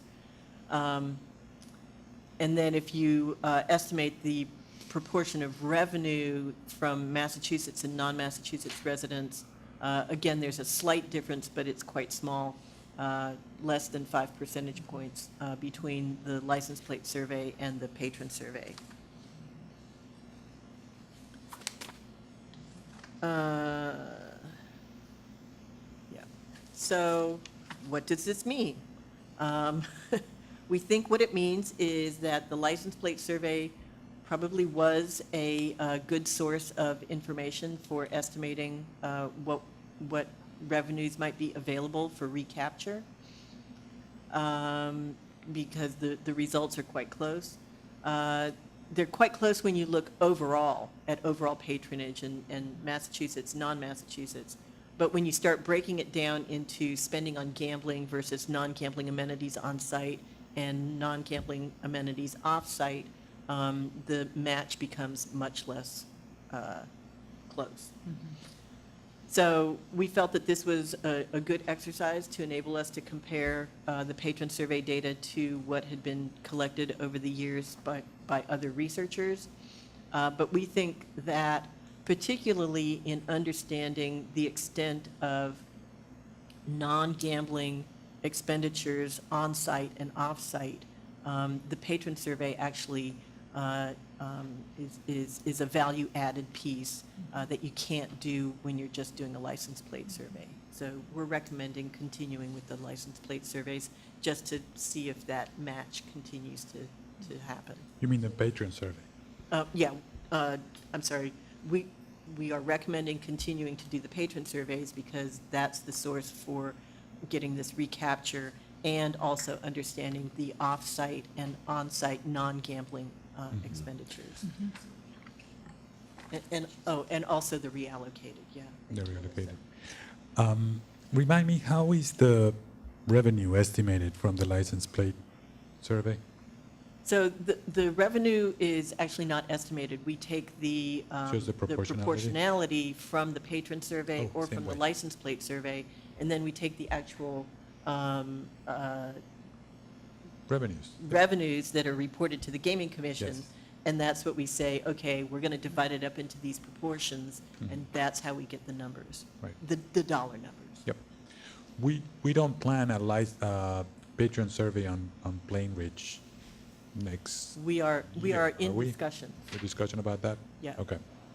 Yeah, I think we're trying to weigh out when is the optimal time to go back out into the field, and part of that is the value of the information we get versus the cost of doing the Right. survey. It's our intent, obviously, to do this at all three casinos, and trying to figure out how to stage those so that we don't overwhelm our research team but at the same time find an efficiency with it. So we will continue to work with Rachel and the team. Very good. You know, the license plate survey kind of, as you use it again in conjunction with the patron survey, kind of looking ahead to the new licensees.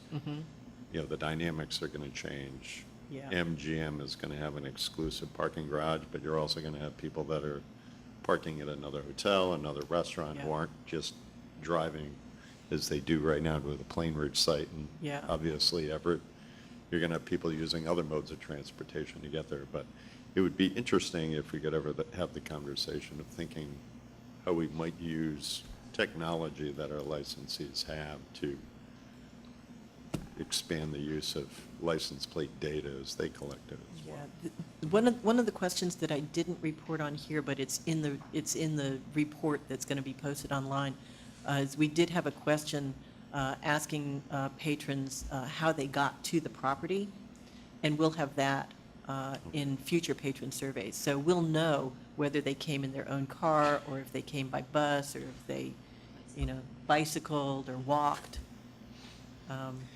That'll be dramatically different in the city than it is at Exactly. Yeah. Plain Ridge. Yeah, Absolutely. yeah. I haven't seen those bike lanes used yet. They're there. I know.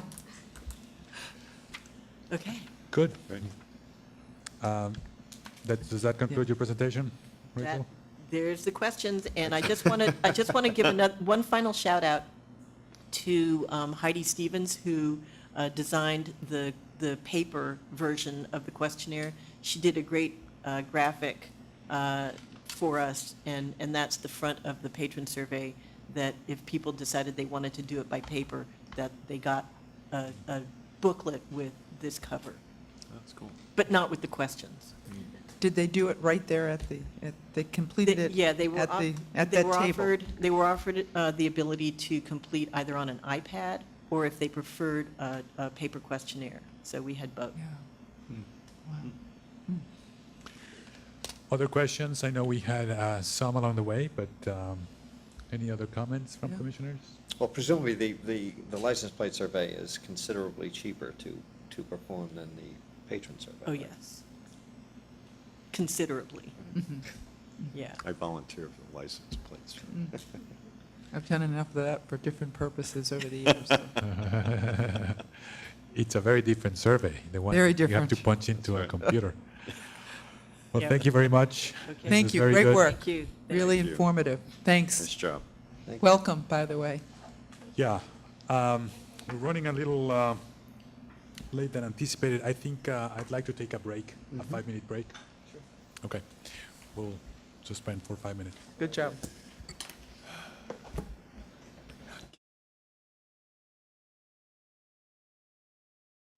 Okay, we're back from our break.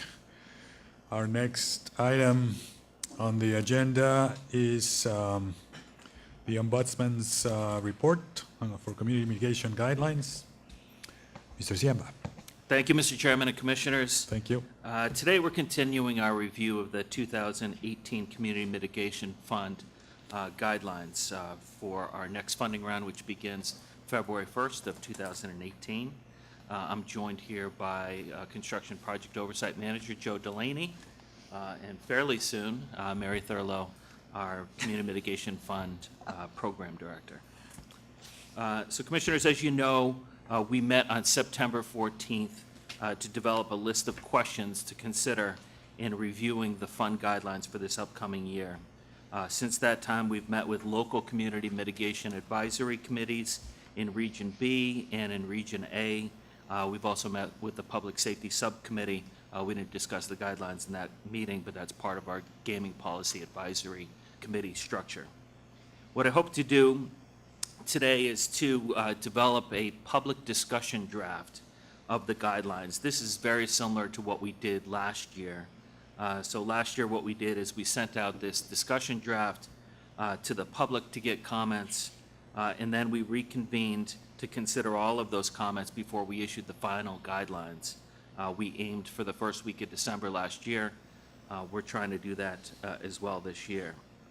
So what we're trying to do today is to get some consensus just on a discussion draft. That doesn't mean that that we're making any final determinations regarding what will be in the guidelines, but it is really a draft to solicit more discussion of items that are outstanding. So after today, if we're successful in getting together a draft with any additional questions that we want discussed during our review period, we would then have a public comment period, which we aim to conclude on the 27th of November, that Monday after Thanksgiving. And as I mentioned, our goal would be to reconvene here in that first week of December, on December 7th at the commission meeting, and hopefully finalize our guidelines at that time. All right, so what we have today in the packet, as I mentioned, these are not the final guidelines. We'll probably do, significant more wordsmithing even without any comments that we receive. But what the draft is meant to do is to provide some significant detail regarding all the concepts that we're entertaining for the 2018 fund. You'll see that the recommendations are not dramatically different from what we experienced last year. As you know, the current status of our licensees, we are still in, albeit significantly down the line in the construction curve, and basically the same situation that we were last year in regard that we have 2 Category 1s in construction and 1 slots facility that's in operation. So even though there's been a lot of construction progress, we're basically at a similar point. So in your packets, I think the best way to do this is in your packets there is a document that's entitled Policy Recommendations for Inclusion in the 2018 Community Mitigation Fund Guideline Discussion Draft. That's quite a mouthful, but if you take a look at it, it is the colorful document, actually one of the colorful documents we have in there, but it's with the light blue. It's right there on the screen, which is good. Somebody anticipated where I was going to go. It's the third item The third on the item. packet. It's what? It's the third document on Third document. tab 6. With all the blue shading.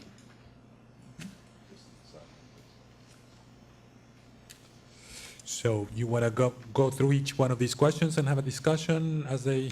So what I was thinking I was do, I will give a general overview of everything in the packet. We could have a big discussion afterwards. Okay. Certainly as we go through, if you have any questions, I can take those as we go. I think it'll be hard to hold all questions to the very end, but the way I'm planning it is I'll give you a little bit of detail on each one of these sections as we go through, but I'm not trying to stymie discussion. That's the purpose of today. Very good. Okay. Okay, so the first item up, number 1, is should the commission place an overall limit on grants for the 2018 CMF? And just as we did last year, I recommend that we also put a limit on grants for this upcoming year. Last year, what we said is that we will place a limit on grants, but again, these are guidelines. It's not meant to be a hard and fast limit on grants that we will award. The commission will take a look at what we receive for applications. The review team will make recommendations regarding what we should fund in the aggregate amount and what we should take a look at for each of the individual categories of grants. So I do recommend that we establish an overall limit, but at this stage, even though we have had some conversations at the local level, I don't even pretend to be at a point where I would recommend even an interim amount of what we should allow for funding for this year. Overall, we have approximately $10 million that is remaining in the fund from the initial tranche of funds that we received from the gaming licensees. That's $17.5 million. And we have approximately 2 more years that we have to, that we will need that initial pot of money to pay for any grant awards. And the reason for that is that MGM Springfield is not due to open until later in 2018, September at the latest, we hope. So as a result, we will not experience new funding into the fund until at least the last quarter of next year. We have been very conservative in how we've approached this, and we have not tried to allocate dollars that we don't have yet in the bank. And I'd recommend that we continue to do so. And I don't know, commissioners, if you wanted to talk about that one in general. Just a quick question. It says 2017, we anticipated authorizing no more than 3.4 million. Our request that we approved came in under that. As you've thought about potentially expanding spending in some categories, does that total up to 3.4? If everybody was taking advantage of, some of the suggestions you're making, kind of where does that new amount look like if we had to budget it for? Well, next I year? don't specifically say 3.4 for this year. Okay. Because we don't know where we are. I understand that. But I do recommend that we can go in above. So the figure that you're referencing there, that 3.4, that was the targeted spending after we reviewed them with all the local community mitigation advisory committees, and the commission made a determination. We did have applications over and above 2.2 million, but this is after the review team Correct. took a look at all the applications, so it is significantly less than the 2.2. My comfort in recommending, even in the initial sense, greater funding under certain categories is that, we did have 3.4 million in targeted dollars. We granted less than that last year. Mm-hmm. We have $10 million that is available between the next 2 years. And so if it's 4 and 6, 6 and 4, 3 and 7, 3 and 7 might be a problem, but even within that, we would have hopefully some ability to have some additional spending in some of those categories. But the way that we budget all of these, it's a little bit difficult because even if we say on a target we're going to spend $1 million for transportation projects, and that we're going to spend $600,000 for workforce development projects, the factor that we don't really put a cap on is the specific impact grants. And those specific impact grants could go up and Sure. down and all over the place. But we do put more constraints over the things that are sort of anticipatory rather than reacting to specific impacts. Okay. But it is fair to say, Commissioner Stebbins' point is that there's at least 900,000 from last year. If we just take the 3.4, Yep. then there was a method to that, and we'll continue to have that method for Right. this, well, going forward, that there's at least, a little bit there that we could Yes. roll over. We think so, yep. And part of this whole process will be to determine if the categories of spending that we have here are adequate, even in the guidelines, are the things that have not taken into account of potential new spending areas, and I think we'll get into that a little bit today, of things that we're gonna have to further discuss with the local committees and then bring that back to the commission to establish that amount. Because there might be, for example, even with our recommendations on workforce development, even though we're recommending an increase, I'll go into this a little bit later, one thing that we have certainly heard at the local level is that there is a tremendous need out there for workforce development programs. And perhaps we will get pushback in our further conversations that we need more in that area. Or transportation, for example. Those are always wildly popular sections. Well, I do have some thoughts about the cap, but let's get through a couple of the other recommendation, discussion points Great. that you mentioned, specifically the workforce development. Great. All right, so Commissioners, looking at page 2, let me just give you the sort of 20,000-foot highlights of each of the categories, and then I'll get into a little bit more detail as we get further into the document. But first, I just want to thank all the members of the local community mitigation advisory committees for providing a lot of input, and some of the comments that we received are baked into the recommendations, even they are right now. I know we're going to have further conversations, but they're reflected in what we put into this draft. And notably, as I just mentioned, the workforce, we recommended a further amount, and in transportation, we did recommend an increase in the amount of the grant based on some of the input that we received. All right, so specific impact grants. So we're recommending an increase from $400,000 for specific impact grants to $500,000 for specific impact grants. And again, as I mentioned, we can authorize spending over and above these thresholds. We specifically gave our authority in our guidelines last year, and we have a process whereby communities can ask for a waiver of an amount. These are really meant to send a signal on what we anticipate for spending to communities, but not a very strict limit. So if there's impacts being experienced in any one community in excess of that, they can demonstrate that, they can show how it's related to the casino. Of course, we want to have a method to review that. Now, the increase from 400,000 to 500,000, that is more as a result of a little bit more of a stringent application of a rule that I think we anticipated last year, but it wasn't very precisely written in our guidelines from last year. So when we discussed some of the approaches to make sure that spending is within reason in the quote-unquote early years of the grant program, one thing that we said is, hey, we're going to try to establish a grant limit for specific impact grants. But we didn't specifically state that when we established a 400,000 limit on specific impact grants last year, we didn't specifically state that communities could only submit one application. And so communities could submit one application for 400K, another application for 400K, another application for 400K. And that wasn't really, I think, what we intended last year. The new language, there's new language in this recommendation that would limit it to that one application.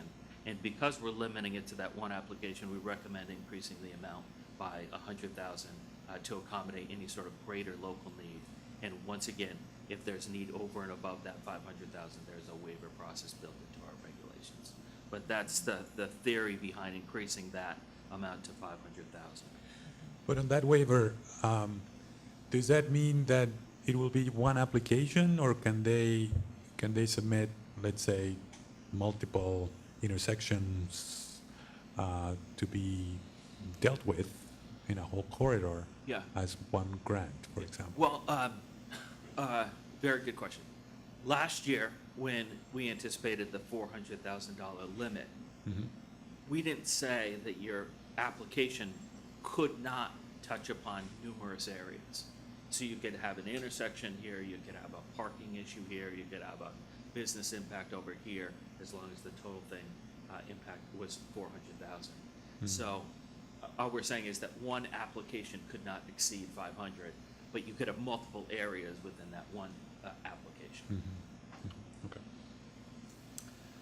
Workforce pilots, we have continued the same program from last year. We haven't changed what we're seeking from last year in the pilots, but based on the demonstrated need in the regions, the fact that we're even closer to massive hiring in the West and even closer to massive hiring in the East, we did recommend increasing the amount over and above what was included in the guidelines from last year.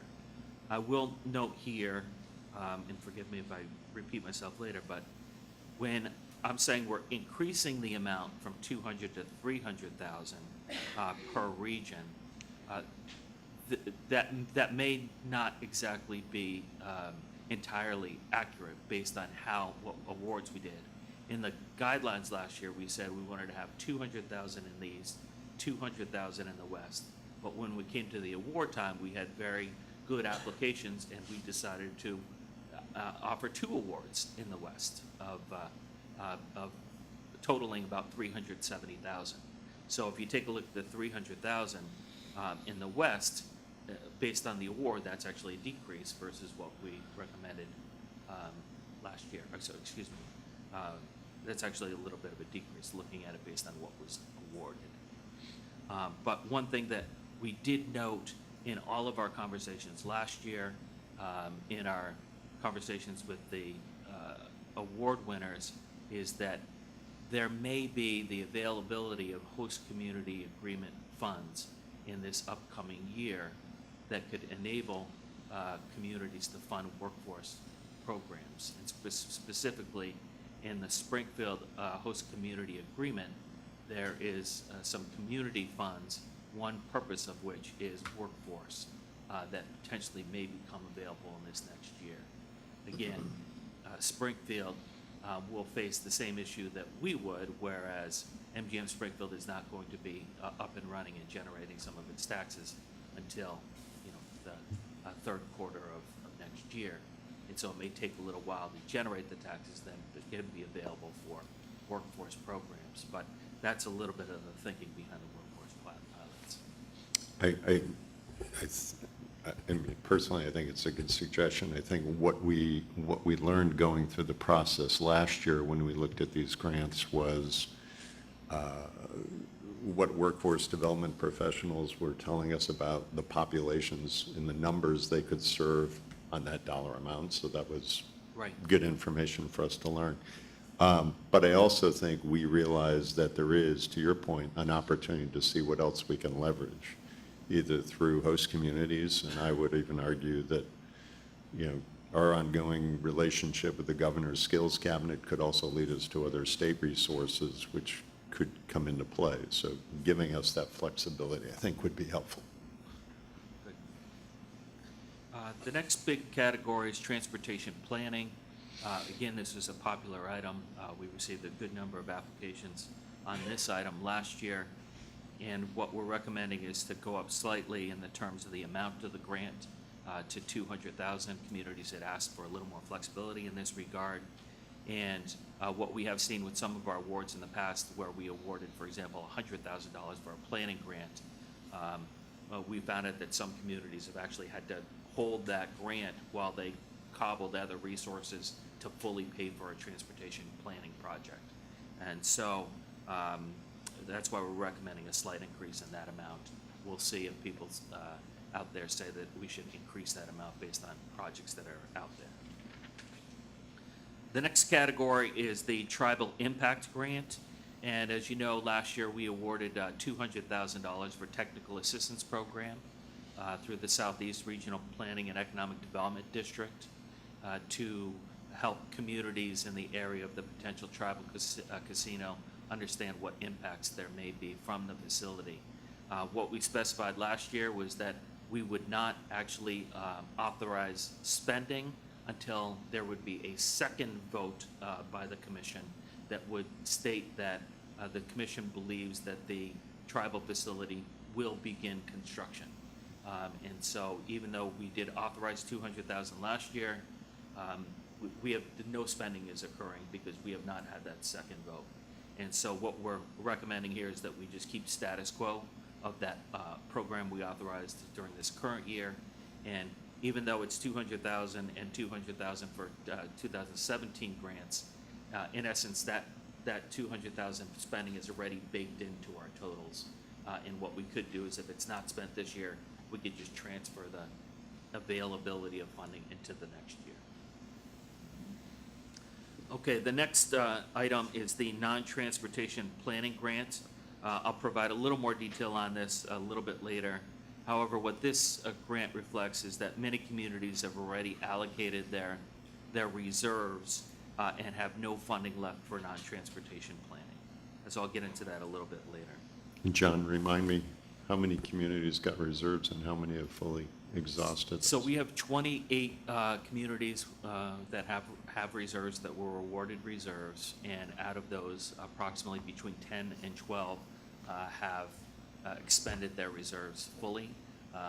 We're in the process of trying to determine how two communities, as you remember, we awarded a transportation planning grant to Revere and Saugus this past year, and we asked them to tell us how they're going to allocate their reserves between the two communities.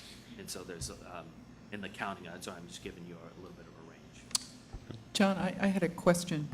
In reviewing these types of grants that we have issued and intend to issue in the future, I had a question, and knowing that this is a draft document, there's been so much conversation of late about public safety. Yes. And in particular, it's a long lead item, meaning police thoughts of what we're going to need. I think of public safety and the safety of these facilities is certainly an issue, an important part of mitigation, frankly. And in particular, I was thinking about police training costs. Training is something that has to be done well in advance of opening these facilities, and just wondered if there was a category or if there's any thought that we could give to covering some of these costs with some of these mitigation funds.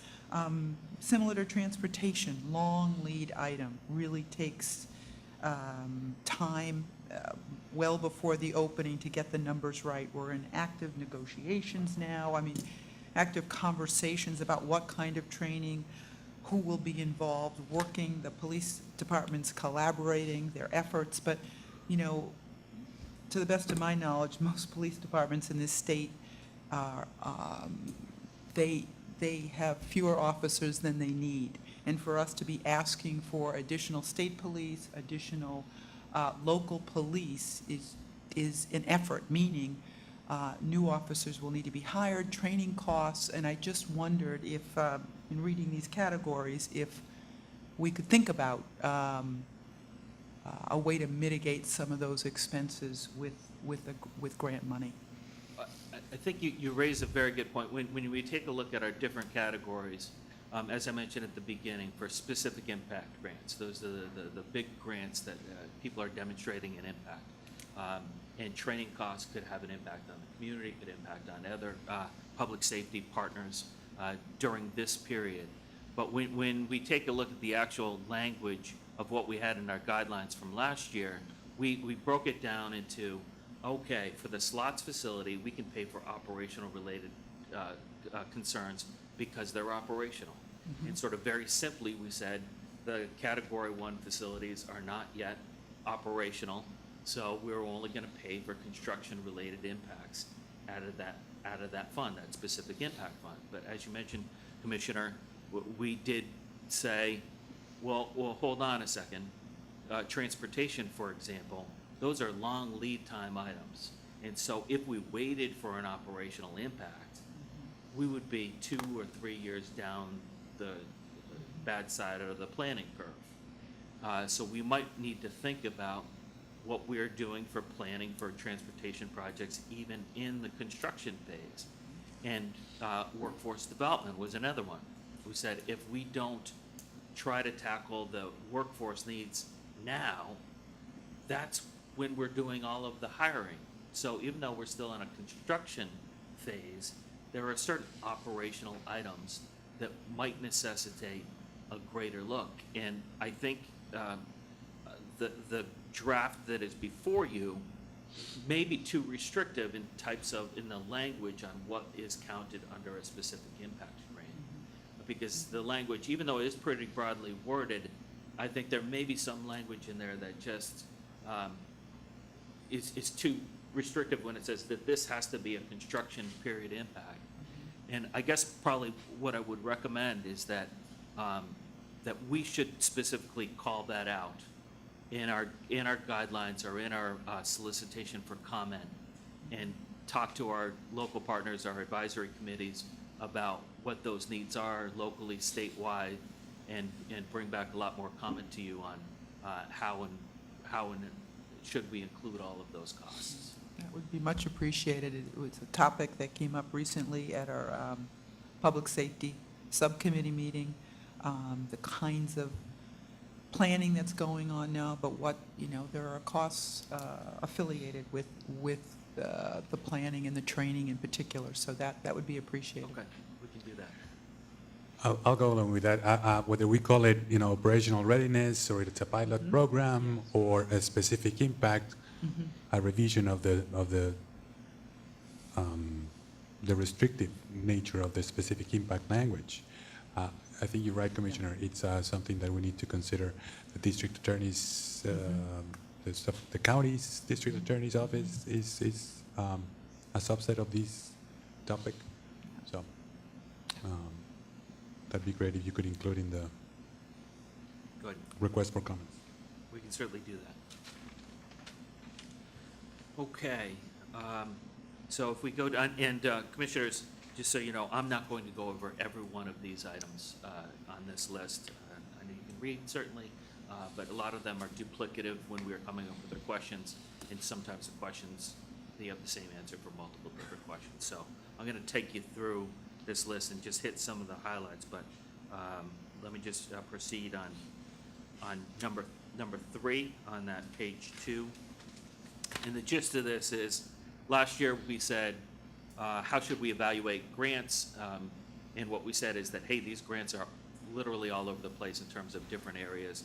We can't come up with an exact scoring system that could say, hey, your transportation planning grant is an 87.4 on our evaluation, and your workforce development grant is a 79.7, and this one gets a grant and that one doesn't get a grant. It probably wouldn't make too much sense. So what we recommend is that we continue what we did last year, where we established criteria. All the communities know what those criteria are that we're going to weigh all these applications against, and then we have very, very public conversations about all of these criteria, and the documents were rather, they were rather complete last year. So I recommend that we continue to do that. The one thing that I do recommend is that we try to make our applications as simple as possible. This is a brand-new program. We don't want to burden the municipalities who are putting together these applications. They have a lot of other things that they need to do. But I would recommend that we include a very specific question that makes our applicants with specificity tell us what is the connection between what they're asking for and the casino. And we just need to have a little more detail. We cannot grant funds for general municipal purposes, even though a lot of these projects are, tremendous that we see. We just can't do it unless we can really demonstrate the nexus to the casino. And so my recommendation is we add another question in our review. Commissioner McDonald, you sat on the review team last year, and I think you probably would concur with that one. I do concur with that. And you're planning on continue to sit in those local I am. meetings, which is great. I know we've talked about one aspect of this before, and it's conversations that show up at the local community mitigation, but the notion of measuring or metric, and now we have one more year of our ability to at least attempt to measure prior grants, Yeah. prior grant activities. Yeah. Planning sometimes might be difficult, but sometimes it's very concrete because they study specific intersections and, times Right. and whatnot. But another emphasis, in addition to that relation to the casino, to me is the notion of, can we measure the impact that prior grants are having, or that they will have? Can we project the impact that these grants will have? One concrete example of what you just said, Commissioner, is for our workforce grants.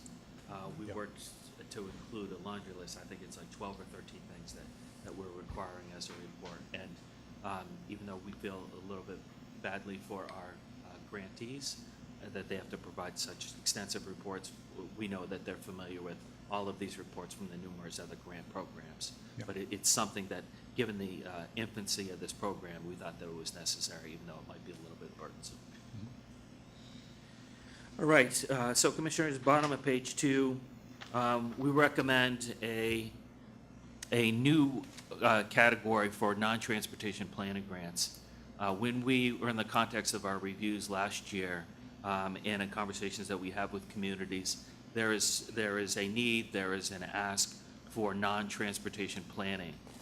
We rejected at least one community last year for what might have been otherwise a very good project because it looked to us like it was an economic development planning project, and they were applying through a transportation planning category. So even though there was some connection to transportation systems, we felt that the whole purpose of it really was for economic development planning, to try to take advantage of the opportunities from a Wynn casino or from an MGM Springfield casino, and to enable communities to get in a better position to take advantage of those opportunities. And so what I'm recommending here is that we establish a new category for non-transportation planning, but a modest sum of $50,000, And this would not be a reserve.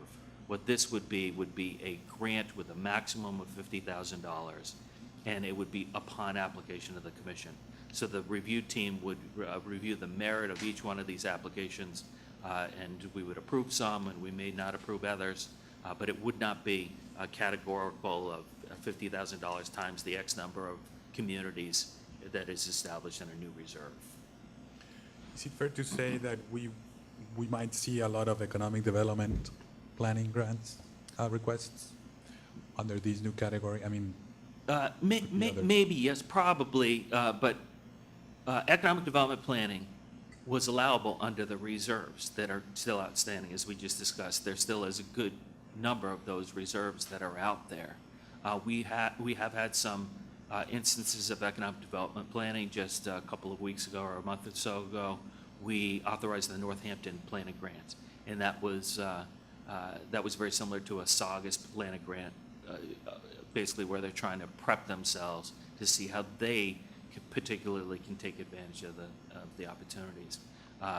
Other communities have contacted me out here in Eastern Mass about what they want to do in that regard. So we may, and I would expect it to, but the history doesn't bear it out as much as I would expect. But I think once you call it out as a specific category, you might get more applications in that regard. All right, page 3, number 5. How and when should the mitigation fund guidelines reflect the work of the Lower Mystic Regional Working Group? Commissioners, you're well aware of that group. It is a group of a number of different agencies, MassDOT, Central Transportation Planning staff,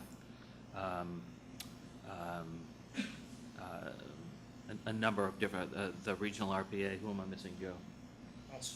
Us, Attorney General's office, Everett, Somerville, Boston, a number of different entities, and they're taking a look at the regional efforts that might be necessary given all of the growth, not just the Wynn Casino, that are expected for those areas. And they're coming up with numerous recommendations on what to do from a transportation perspective. That report will probably not be completed until the middle of January, or maybe even later. And so in that regard, even though there are a number of great recommendations, hopefully, that will be coming from that group, it just probably won't be able to be fit into our application round, given the lateness. But these are designed to be projects that will go on for probably decades. So the fact that we're not considering that report specifically in the application cycle, we can certainly look at all reports in our evaluations. That's probably okay.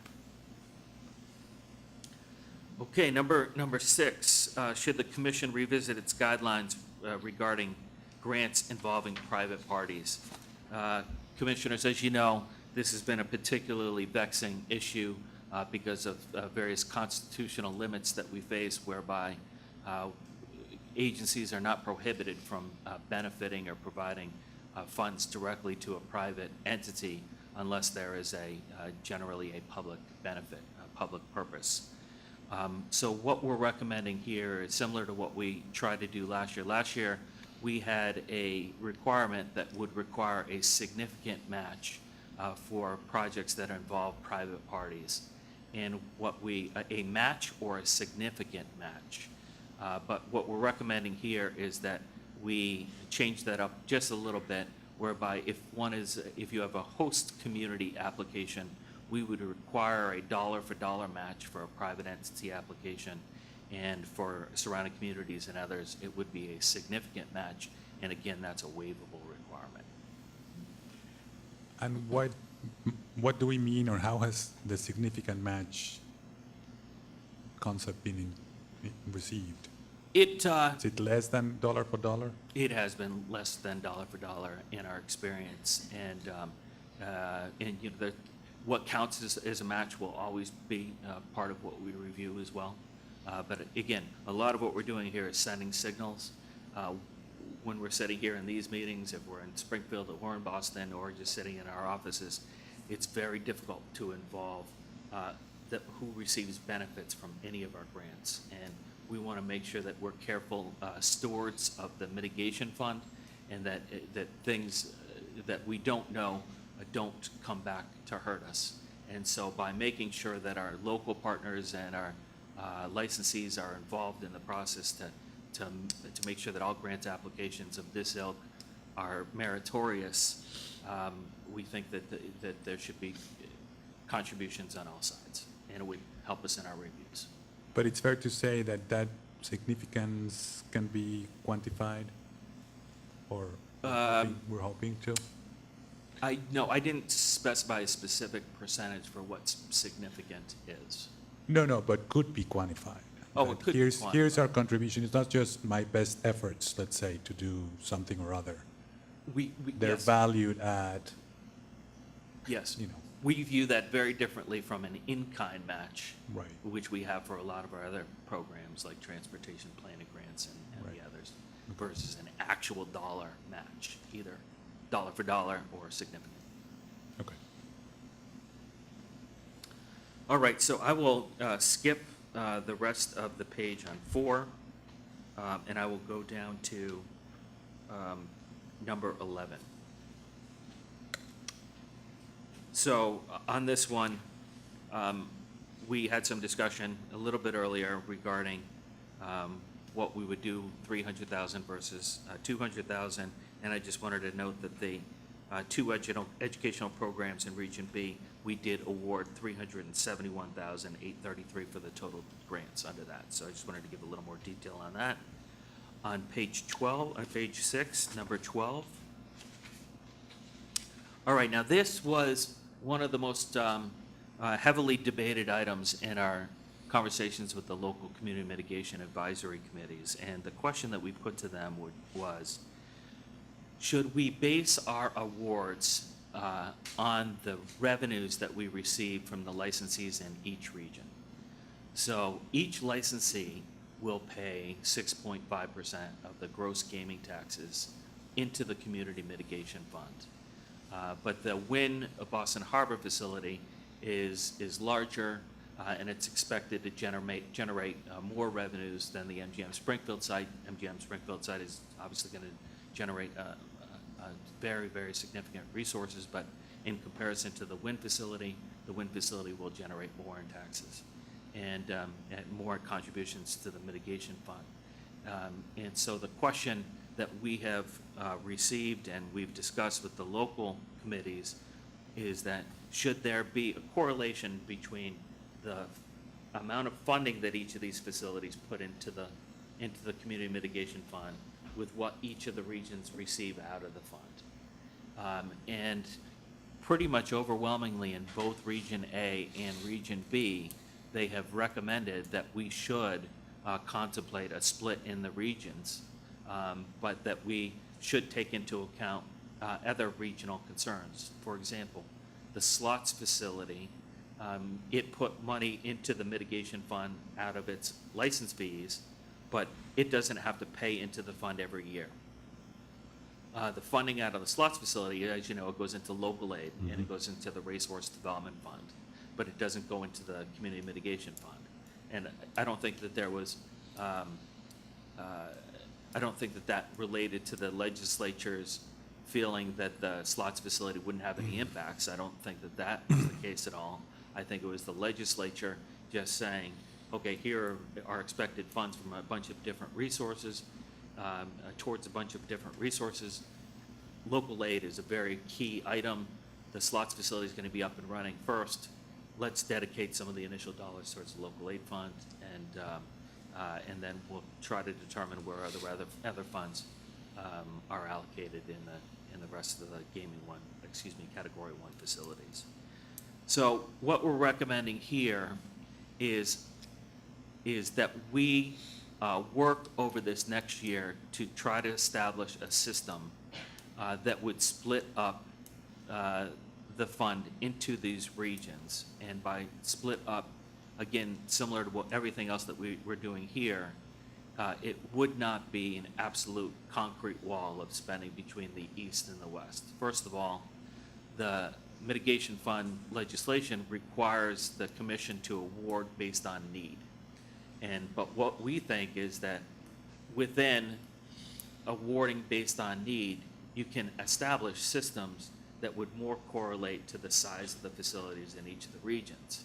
So if you establish a system whereby if funds are allocated to the different regions, but if year after year or in any one given year, funds are not needed in one particular area, they could then be made available to the other region or to the other regions if they're not being utilized in one area. And so what we're recommending here is not that we set up that system for this upcoming round, since we're in the midst of just the first license fees application rounds, but that we split it up between the regions on a going forward basis and then spend the next year to develop a really good system for splitting that up. Thoughts on that, Commissioner? Yeah, I originally looked at this idea and wasn't sure what I felt about it, but, you take some recent past history into consideration, and you don't really need to look as far back as, the Big Dig exercise. And Western Mass, when the Big Dig started to hit budget shortfalls, saw a lot of money reclaimed back from their side of the state to make sure the Big Dig was complete, and projects kind of got put on hold. So I can certainly understand the sentiments, and I'm actually encouraged to hear that, Eastern Mass kind of has the same viewpoint of what's generated here should stay here. So I think it's a worthwhile exercise for us to think about, but I think to the point you made, John, giving some flexibility to address any future needs down in, the Plainville area as they may come up, but, make an effort to try to keep the money locally based as to, where the local projects are. So Yeah. I encourage it as long as we can come up with the right mechanisms and the right system for it. I should note, we did receive at least one comment that urged some caution in this regard, where they said, if you do breaking things up into too many different buckets, you might limit your ability to pay for a major project that everyone agrees with, et cetera. And that the experience, especially in MPO planning for transportation dollars, is that they have specifically not adopted breaking things up into different regions because of that. In some years, western part of a region might get more funding than the eastern part. In other years, an eastern region of a sub-region of a region might get more funds. But I just referenced that because it was a comment that we did hear in our local committees. Any comments on this? Because I do want to just agree with Commissioner Stebbins that I initially felt that we shouldn't split. I mean, the question about splitting, in my mind, came up fairly quickly, fairly early rather, in this community mitigation program. But as we have now a little bit of history as to what we're seeing, granted, there's a lot that might come up that we haven't yet seen, and some of the feedback from these communities, again with the kinks relative to the slots parlor and so on. I think there's really a lot of merit in what you are proposing here, to study it, to recognize that it's something that we might want to implement in some cautious way, but one that will allow each community to say, well, this is what comes up, what's available from the casino. It comes from the casino. It should be towards that region, and it's all proportional in some way. No. Makes sense. Good. At the bottom of page 6, this is a quick one. As the Commission is aware, a couple of years ago, we entertained a grant request for lease assistance for the Hampden County Sheriff. They were moved out of the footprint of the MGM Springfield facility, and after, I believe, 26 years, to another facility, which had lease payments much more expensive than what they had been paying for those previous 26 years. At the time, we stated that we would entertain no more than $2 million in total lease assistance over a good number of years but the Sheriff's Department would have to reapply every single year for the lease assistance. We'd evaluate it each year. Unfortunately, just due to some administrative changes during this past year, the Sheriff's Department did not get their application in by the 1st. They contacted us very shortly, or we contacted them very shortly after the 1st, but it's a statutory deadline. We had no opportunity to receive their application. And so what this would do would enable the Sheriff's Department to apply not only for future lease assistance, but for what I'm calling the missing year, as so far it's missing. Again, we evaluate each request by its own merits and take a look at the budget for the sheriff and what they're getting in state aid, et cetera. But this would allow them to have in a sense, 2 years of lease assistance. Sounds good. Okay. All right, also a quick one, page 7, number 1. Last year, we received a joint application from 2 communities for a grant, and that was not, joint applications were not baked into our guidelines last year, but we said because we want to encourage communities to work together, we like regional approaches, we accepted that application. The only difficulty is that a lot of the rules that would apply to joint applications weren't built into our guidelines last year. And specifically, the big rule that we're looking at is that, for example, if you have a transportation planning grant application, if you're any one community, you apply for a $150,000 planning grant, transportation. We would require you to use the $100,000 reserve that you have, so it doesn't lie fallow for many years, and then we would take that $100,000 and we'd give you $50,000 in new funds. And so what we're saying is that for joint applications, we would apply the same rules, but we wouldn't double dip on our end. So if you're 2 communities applying for a $150,000 application, we wouldn't require $100,000 out of one reserve and $100,000 out of another reserve. It'd just be that combined $100,000. And so that's what we're saying here, that we specifically authorize joint applications, but we are subject to them to the same rules. All right, bottom of page 7, number 2. I talked about this a little bit in relation to the Mystic Valley, Lower Mystic Valley Working Group, but one big question that we put to our regions this year is, should we begin to start paying for the actual construction costs of transportation projects? To date, we are paying only for the planning and design of those construction projects, not the actual construction costs themselves. And so in the conversations within the regions, I think everyone does recognize that even though we will have very significant funds in future years, I wouldn't say in relative terms that we have very significant funds right now based on our $10 million.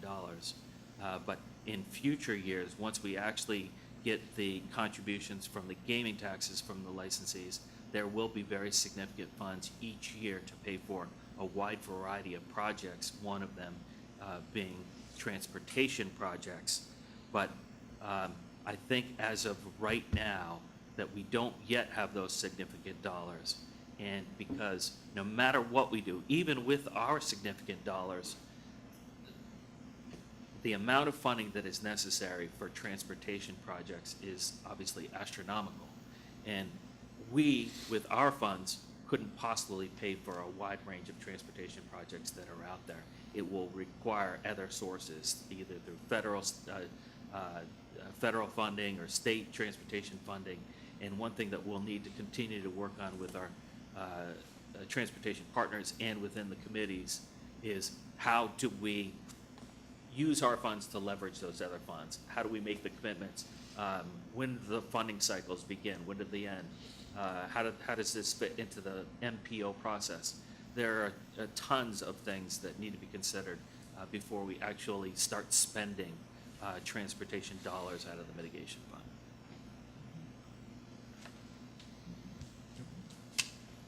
All right, any questions on that? All right. I was expecting that the comment would be different, that there would be, people would be saying, yeah, let's start paying for some of these, but I Yeah, it I still may understand. be. I was surprised too, yeah. Yeah. But I think people do recognize that, hey, no matter what we do out of the fund, we're not gonna be able to pay for it. We're not the only ones We're not, who we need can't, it. we Yeah. couldn't, and that we need to figure that out. But in reality, if you take a look at a lot of the transportation projects that are on the board that we've talked about, in many regard, a lot of these projects still would require some significant design over this next year. So even if we're paying for design, it might go a long way.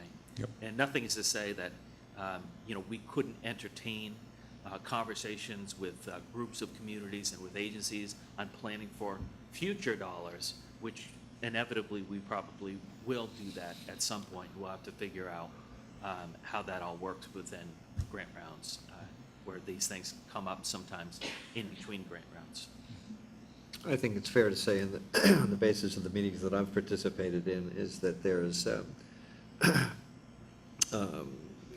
unanimity in recognizing that the order of magnitude of the cost of an actual construction project goes so far beyond the kind of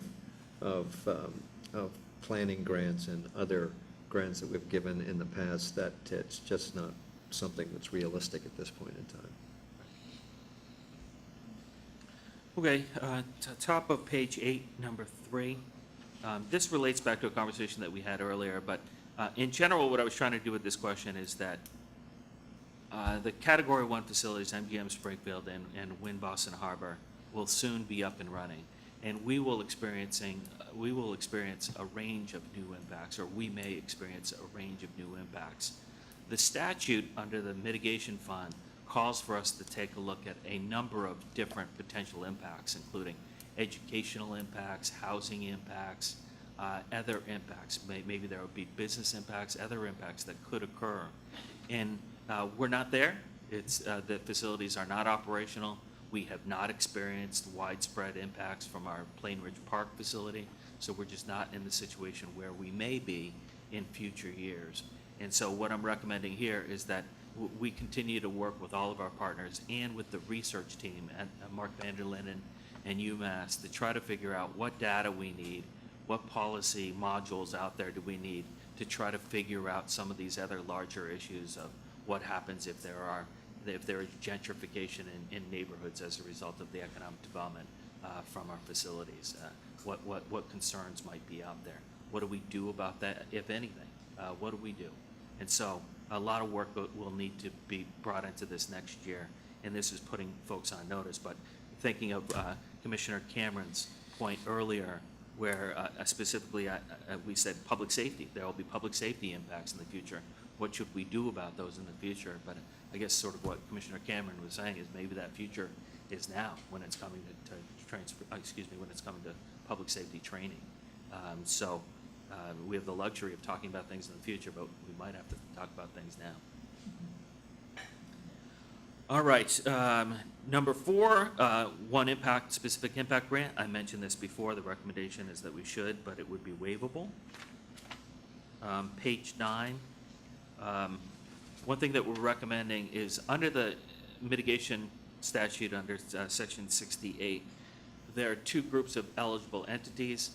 Communities can apply for grants, and then governmental entities can also apply for grants if there is a regional impact. What we're specifying here is that if there's an impact within a community itself, we would like the application to go through the community itself. So if you're a redevelopment authority, you would not necessarily submit an application on your own. If you're a public school, you would submit it through the community itself. And that would help promote greater planning within the communities. Now, there's some nuances that we would need to think about in regard to how the statute is written, water districts and other types of issues that we'll have to think about. But in general, we're hoping that that's the rule going forward. Hopefully, number 8 is an easy one. Should we continue to extend our previously authorized reserves? I think that's been a very successful aspect of our mitigation fund, and I think we should continue to recommend that. So with that, I think that is the range of the issues that we'll continue to review with all of our local partners and in our advisory committees. Thank you. General comments from Mr. Siamba? I have a couple, but want to defer to. Thanks for really being thoughtful about what could happen, and these recommendations are very sound. It's a work in progress, right? These grants, and every year there'll be new things, and I think you've accurately reflected changes from last year to this year and gave us a lot to think about. So that's really helpful to have that documented like this and give us a chance to really focus on some of the changes. Yeah, I would echo that, just say, you know, the maturing of this process has been interesting as we've watched what we've experienced so far. But I would also give you, you know, more due credit to how you're engaging the local community mitigation advisory committees, and they're obviously providing some really sound feedback and ideas and thoughts to the program, and, you know, we're utilizing the committees, I think, as everybody intended. You know, I wanted to mention and go back to an early point, and that is the one of the cap per grant and the cap total. And I come at it with a bit of a dilemma, or ambivalence, if you will, because on the one hand, there's a little bit more money in the horizon with the opening of MGM. So our initial approach of being cautious was to let a lot of this money sort of last through a period between the initial funding from the licensing fee to the next time. So I like the idea of being conservative and an incremental approach to each one of these on a per grant or a total.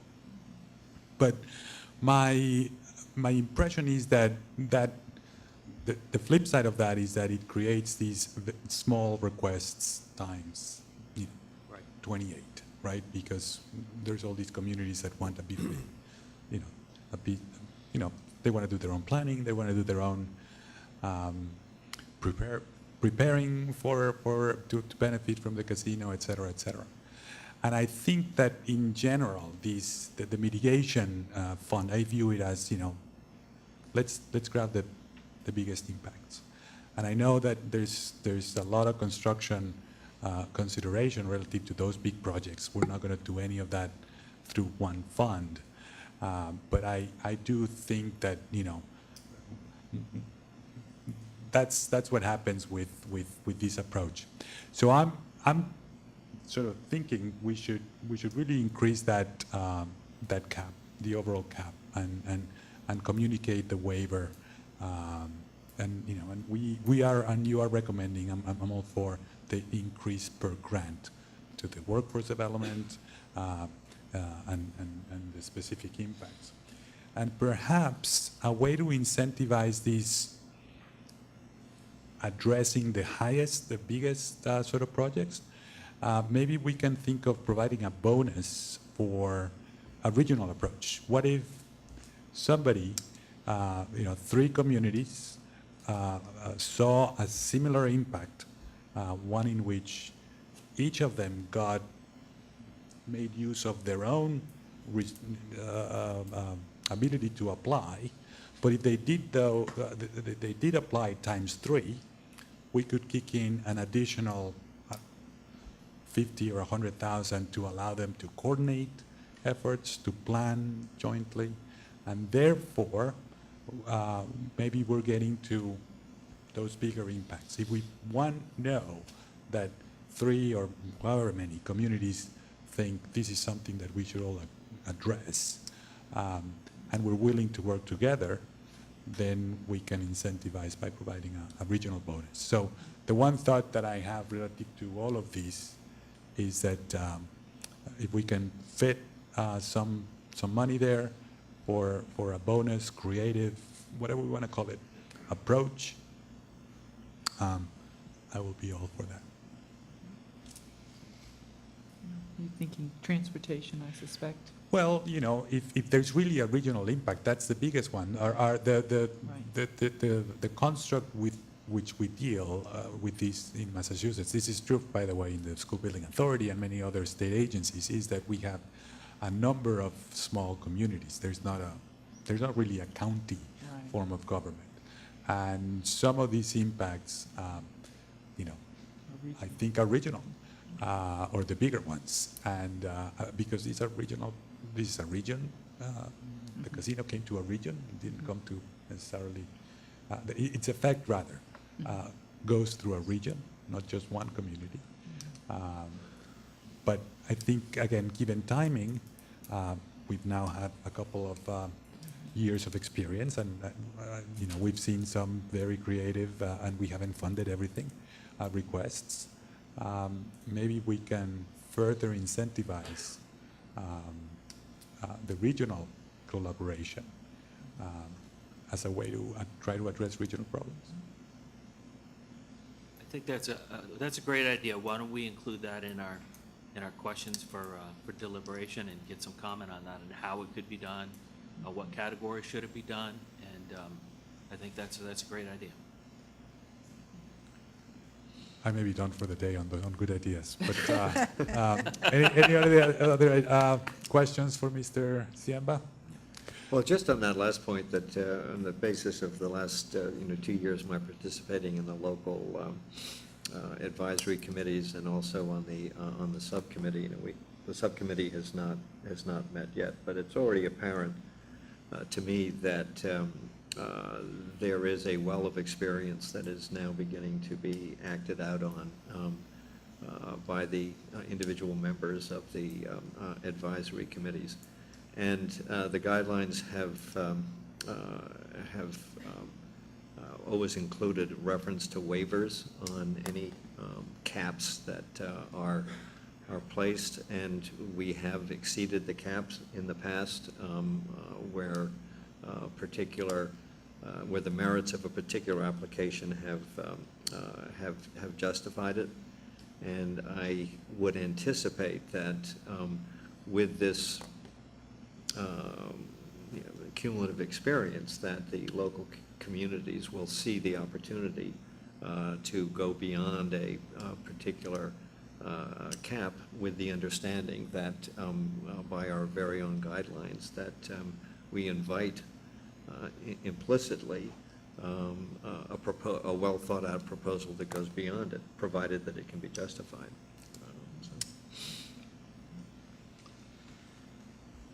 Okay, I think that that more than covers this section. How are we doing on time? Should we go to the next?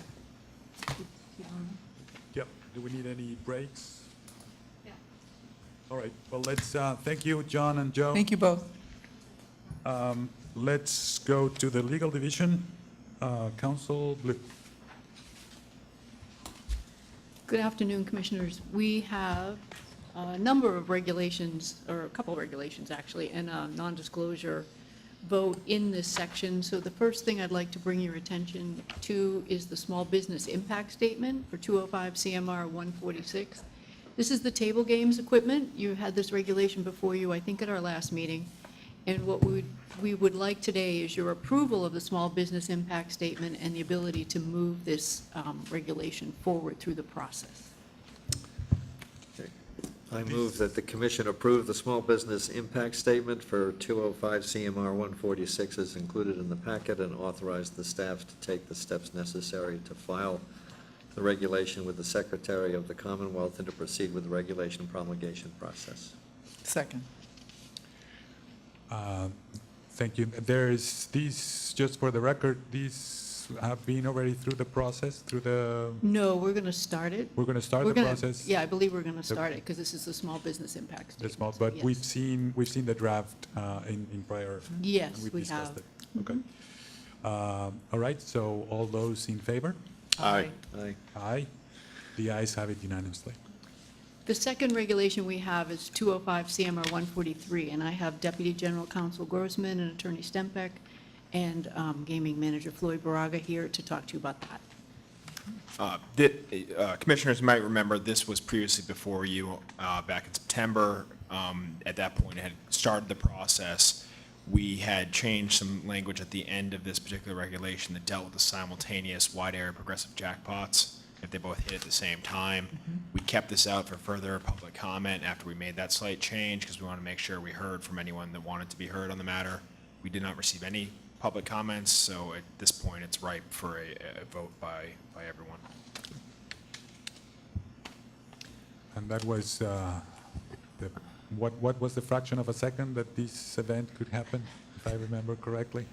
Very unlikely. There wasn't a delineated fraction of a second. It was that in the event that they were unable to the licensees or whoever's keeping track was unable to calculate who had the prior jackpot win in that, so if they were literally identical jackpots at the same exact time, then each person who spun would be entitled to the full value of the jackpot. Right. So I think what we emphasized last time, not to speak for my colleagues here, but was that that's an extremely, extremely rare chance that could ever even happen, but we wanted to be covering all of our bases, so to speak, and have that set forth in the regs. All right. Justin, quick question. You have some changes in green, which look like they're new. Is there anything for, especially in 143.021F? These changes were all in place last time, Commissioner. These were all in front of you last time Right. with the green as well. So Okay. nothing has been changed since then. We discussed all of these various changes last time. The only difference between then and today is that we kept this out because there was one tweak had been made to a typo with respect to the simultaneous jackpot issue. So we wanted to leave that out so that we could hear from anybody that wanted to be heard, and we did that. We haven't heard from anyone. So now we're really just ready for a vote.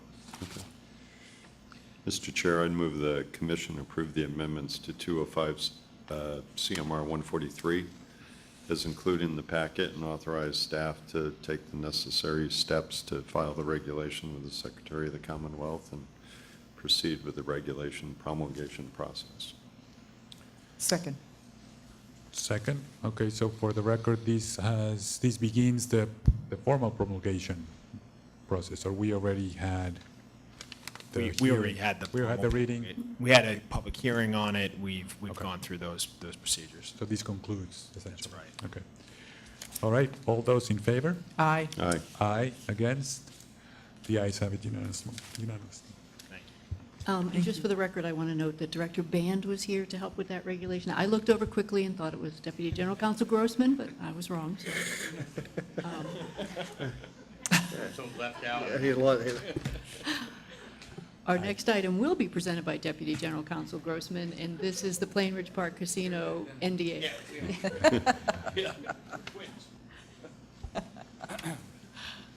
Just the black shirt, that's the only difference. That's right. Couple handsome guys. It's a good look.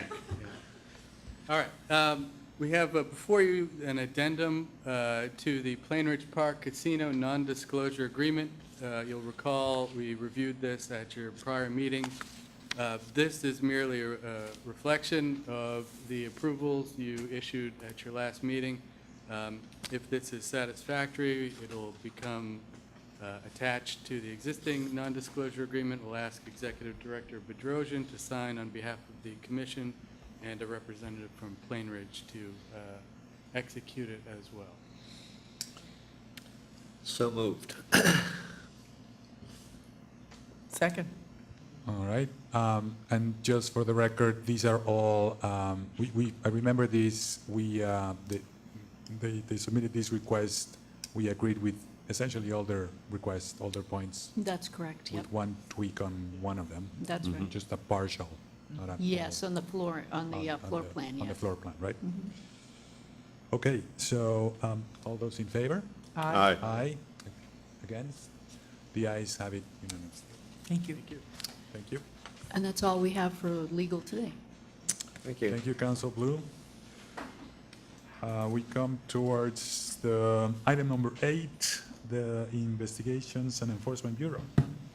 Director Wells and Director Lilios. Good Director afternoon, Beck. Commissioners. So I'd ask this item be put on the agenda, under the, on the statute 23K, Section 45, and under the Commission's regulations, 205 CMR 152, we have, we call the involuntary exclusion list. So that's the list of folks not to be, different from the voluntary self-exclusion where someone can put themselves on the list. This is where the commission has the authority to put people on the list to ban them from the casinos. So now that we've begun, the implementation process of that exclusion list, a few questions have arisen, and it would be helpful to the IEB and the hearing officer just to have some clarification from the commission as to the commission's direction, what we want to do with this authority that the commission has under the statute. Different jurisdictions have taken different approaches to the types of things that would trigger the placement of an individual on the state's involuntary exclusion list. So you have the Nevada model, which is very restrictive in their authority, and they only put a few people for extremely egregious offenses or, some connection to organized crime, things like that, versus, a Pennsylvania, Ohio, New Jersey model where there is more of an expansive approach to who the commission has the authority to put on the list.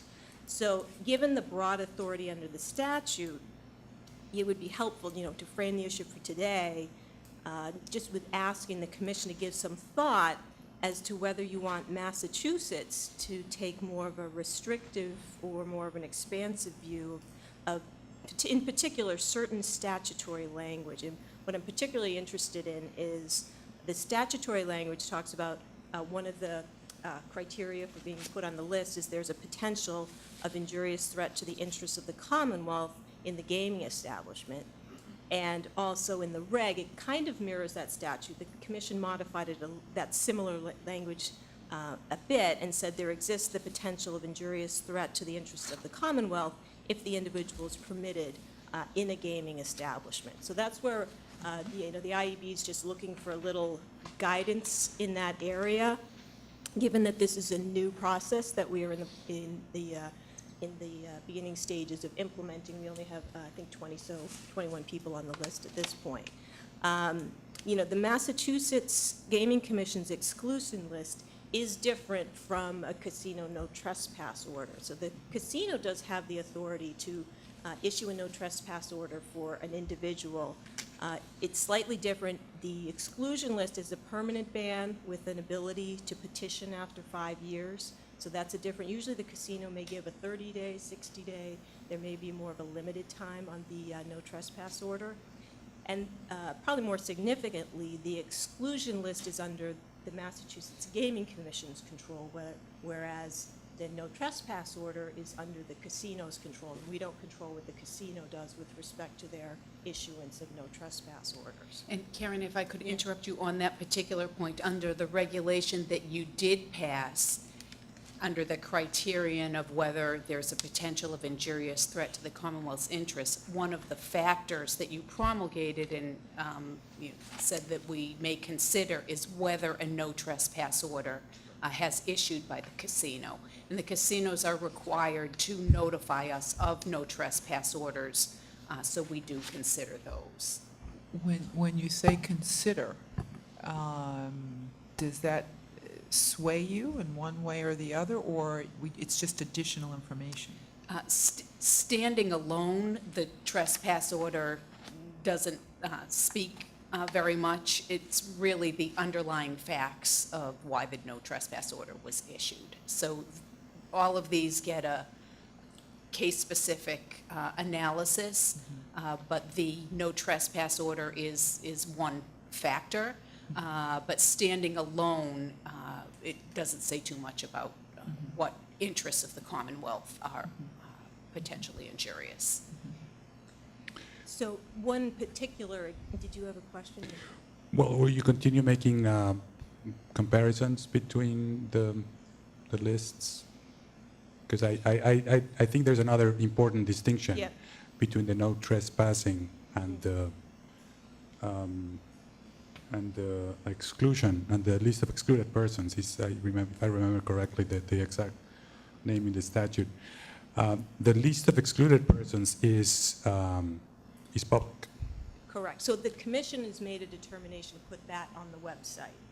So that is. Well, because it's a public document. Correct. We're supposed to. We're supposed to. Yes. Okay. Right. So just just to frame the issue a little bit. So one particular example that I'm curious about, and I think it would be helpful to clarify that larger issue of what's the commission's position on this topic, is individuals who leave children alone in cars where they go in to use the gaming facility. So under the statute gives broad authority. So under the statute, the MGC would be authorized to consider placing those individuals on the involuntary exclusion list. Other states, some states do it. Nevada does not, so that, there's a range. There's options for the commission where they come down on that. But under the potential of injurious threat to the interests of the Commonwealth and the gaming establishment, it would be under the Commonwealth's interest in the protection of minors. The statute itself does have multiple provisions directed at the safety of children.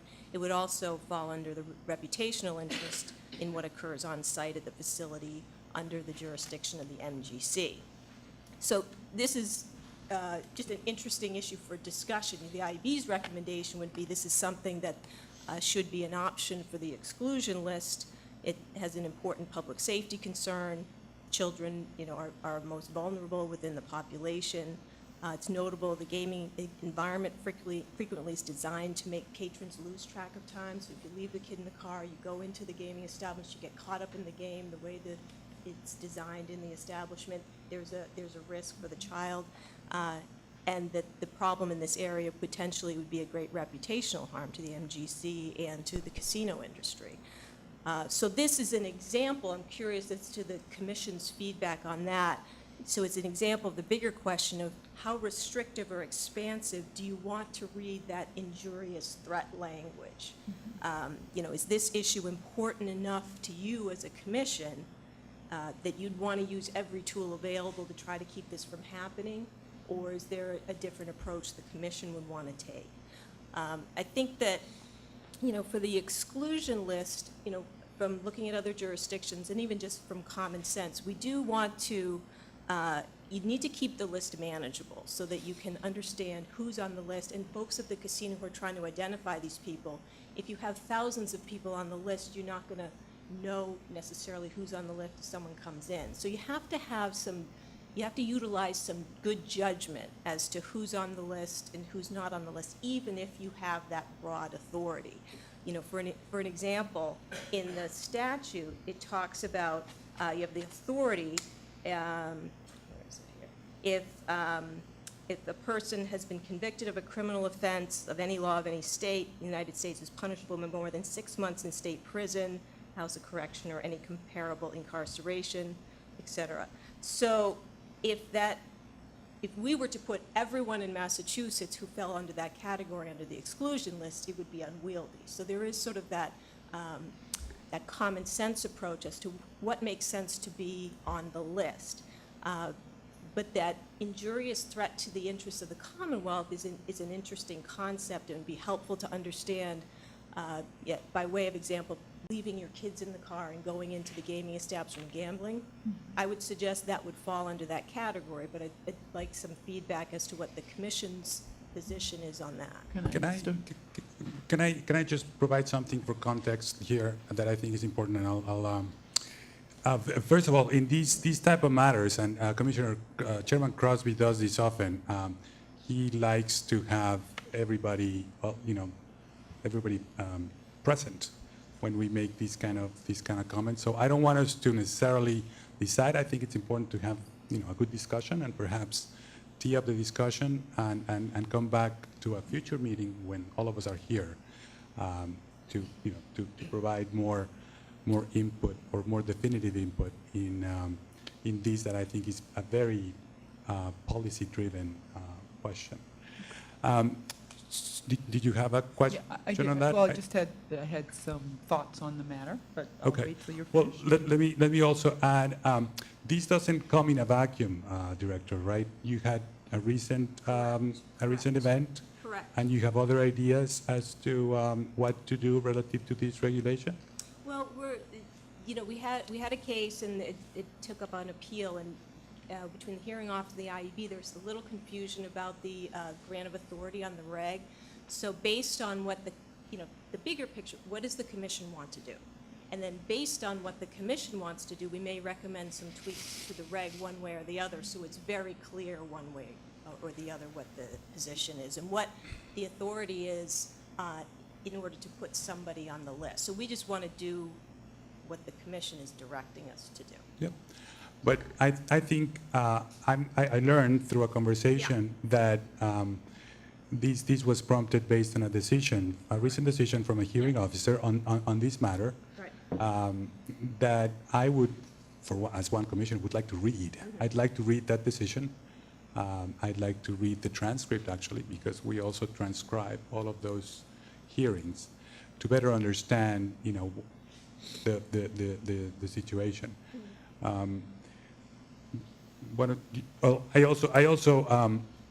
had some reactions that I want to mention.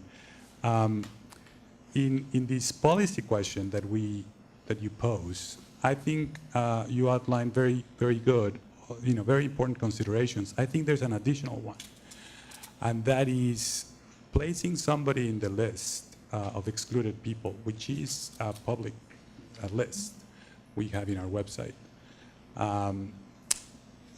poses, I would argue, some kind of risk, some kind of real damage to that person. I might argue that somebody might lose an occupational license if a professional agency or an employer or a prospective employer searches the internet and lands in our website with what's currently in our website. And I would like to eventually just read it in the record that it's a lot what's here in the criteria that without additional context, somebody may get the wrong impression. For example, I was curious about this list. I went and searched the people that we have on our list, and there's a couple that you very quickly know and can ascertain why they're in that list, because there's news, because we already know some of the names, or because there've been a lot of news coverage about them. But there's others that you cannot tell, and if you just go by what's in the blurb, it might lead you to believe that they're in the same company.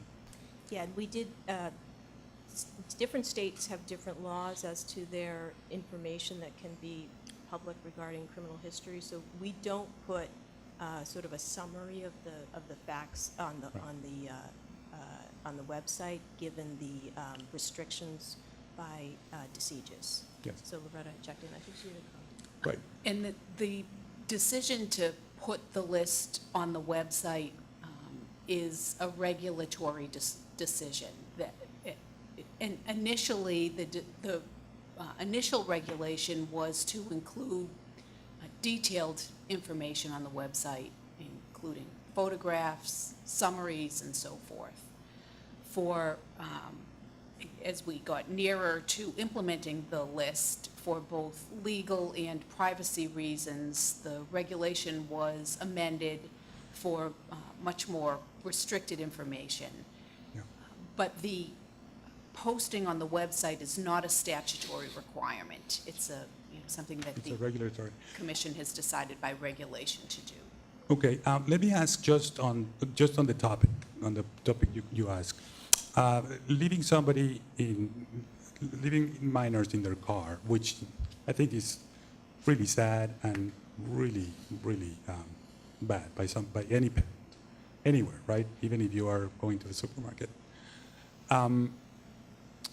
Is the idea of placing them on the exclusion list the notion that, is it a problem gambling type of question or a really poor judgment type of question? Because are we assuming that the only way they're going to come back is with their children and they're going to leave them in the car? Is that sort of part of the thinking? Or that I think the overarching theory is that if you use such bad judgment, either because you have gambling problem and you can't help yourself, or you've just really got bad judgment, that you would put your children at risk to go to that casino, that this casino is not the place for you. Just, and I understand there's some compassion for an individual that may have a gambling problem, but weighing the interest of the child versus the adult, so the analysis, just from my perspective, and other people may have a different perspective, Yep. is that you put the interest of the child first and you use the tool that may be available to deter this conduct. That's We have other tools, right? Correct. We have, the license is required by law, by statute, to monitor the facility regularly, specifically for children. Is that correct? And they in fact do it. Is there signage relative to that effect, that the facility is actually monitored? Just when you come on the casino floor, it says you can't have minors on the floor. No, but how about the facility? Could that be another tool, for example, that we could use? That this facility is monitored 24/7, because it is. Yep. Please report unattended children to the following number. Yeah. Is that I something would be that- open to any suggestions like that, because I think that's so important. Yes, I think a good idea. Maybe that's one more of the tools that you reference. Do we administer a problem gambling assessment tool when somebody leaves their kid in their car to try to make an assessment? That I have not heard of. No, we don't.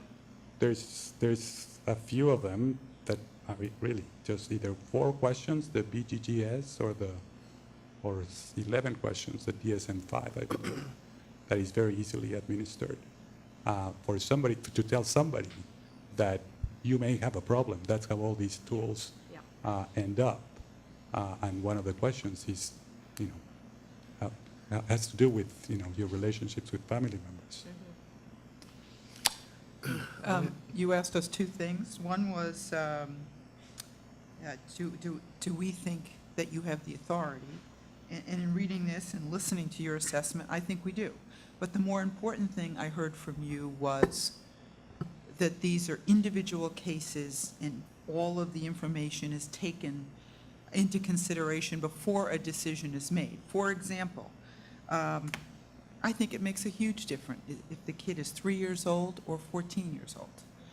Do you know what I'm saying? At weather conditions, there's a number of issues that would, to me, be very important factors, not just, you're definitely going on the list if you have what's considered a minor in the vehicle. And to hear you say that all of those things, including no trespass, is one of the items considered.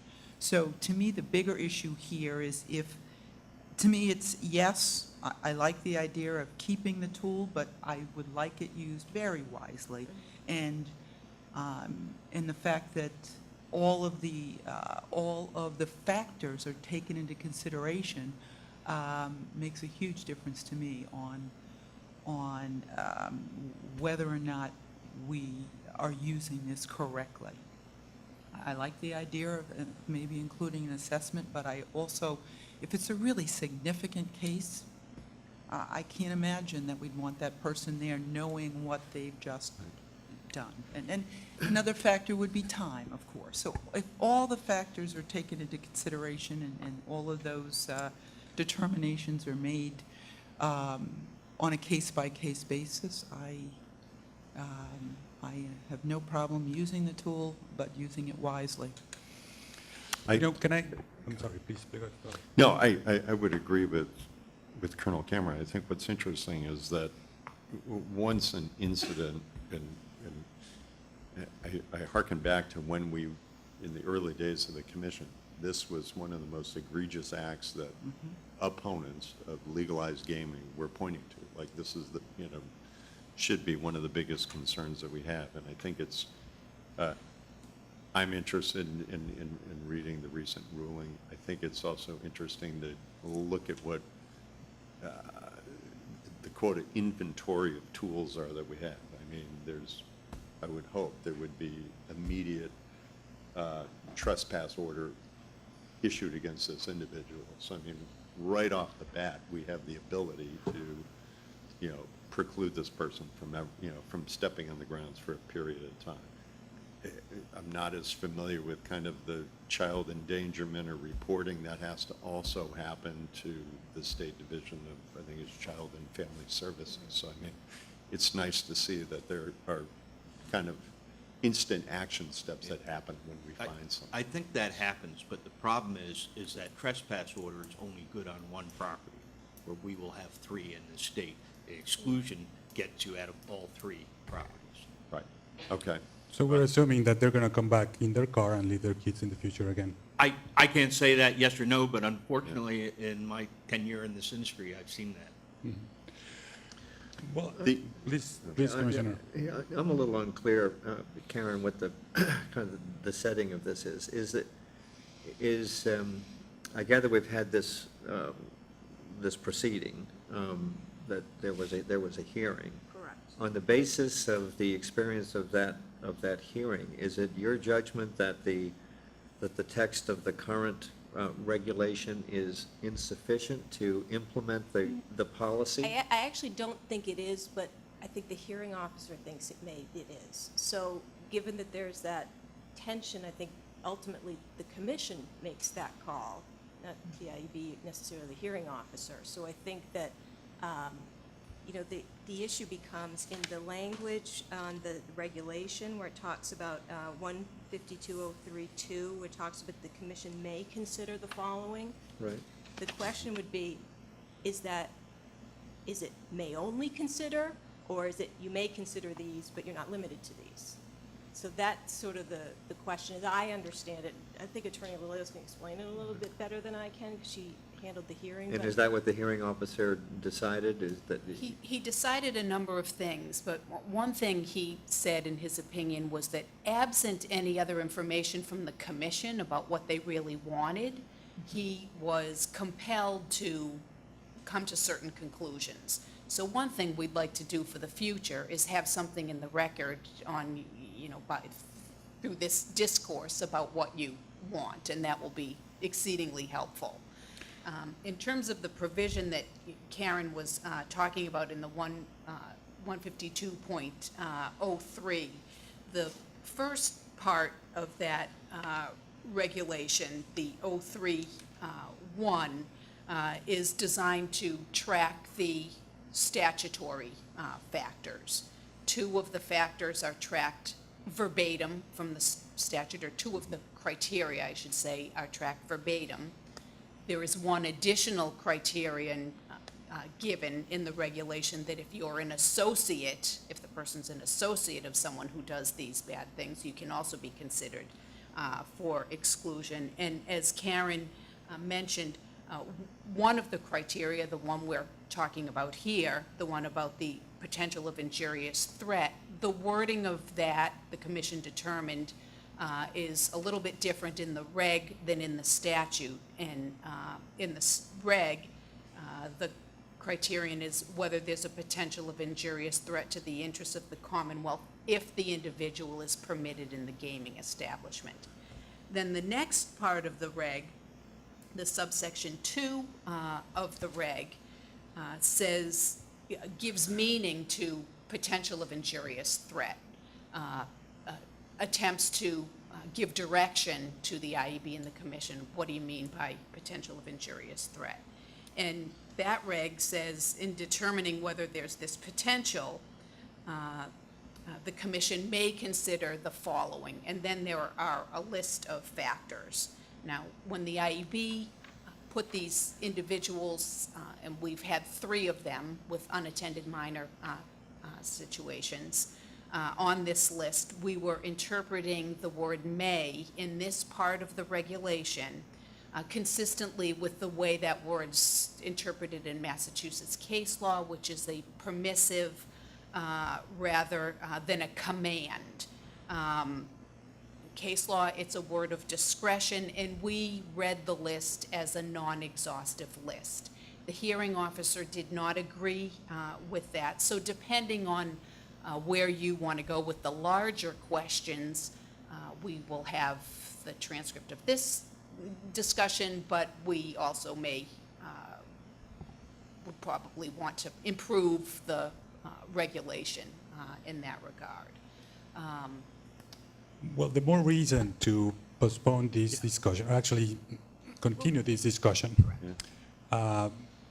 given the absence of Chairman Crosby to let him weigh in. Something that, will be very helpful is, reading what you just described orally, Director, side by side with the regulation and the statute, and having had the benefit of, his opinion, because it's hearing officer Murray.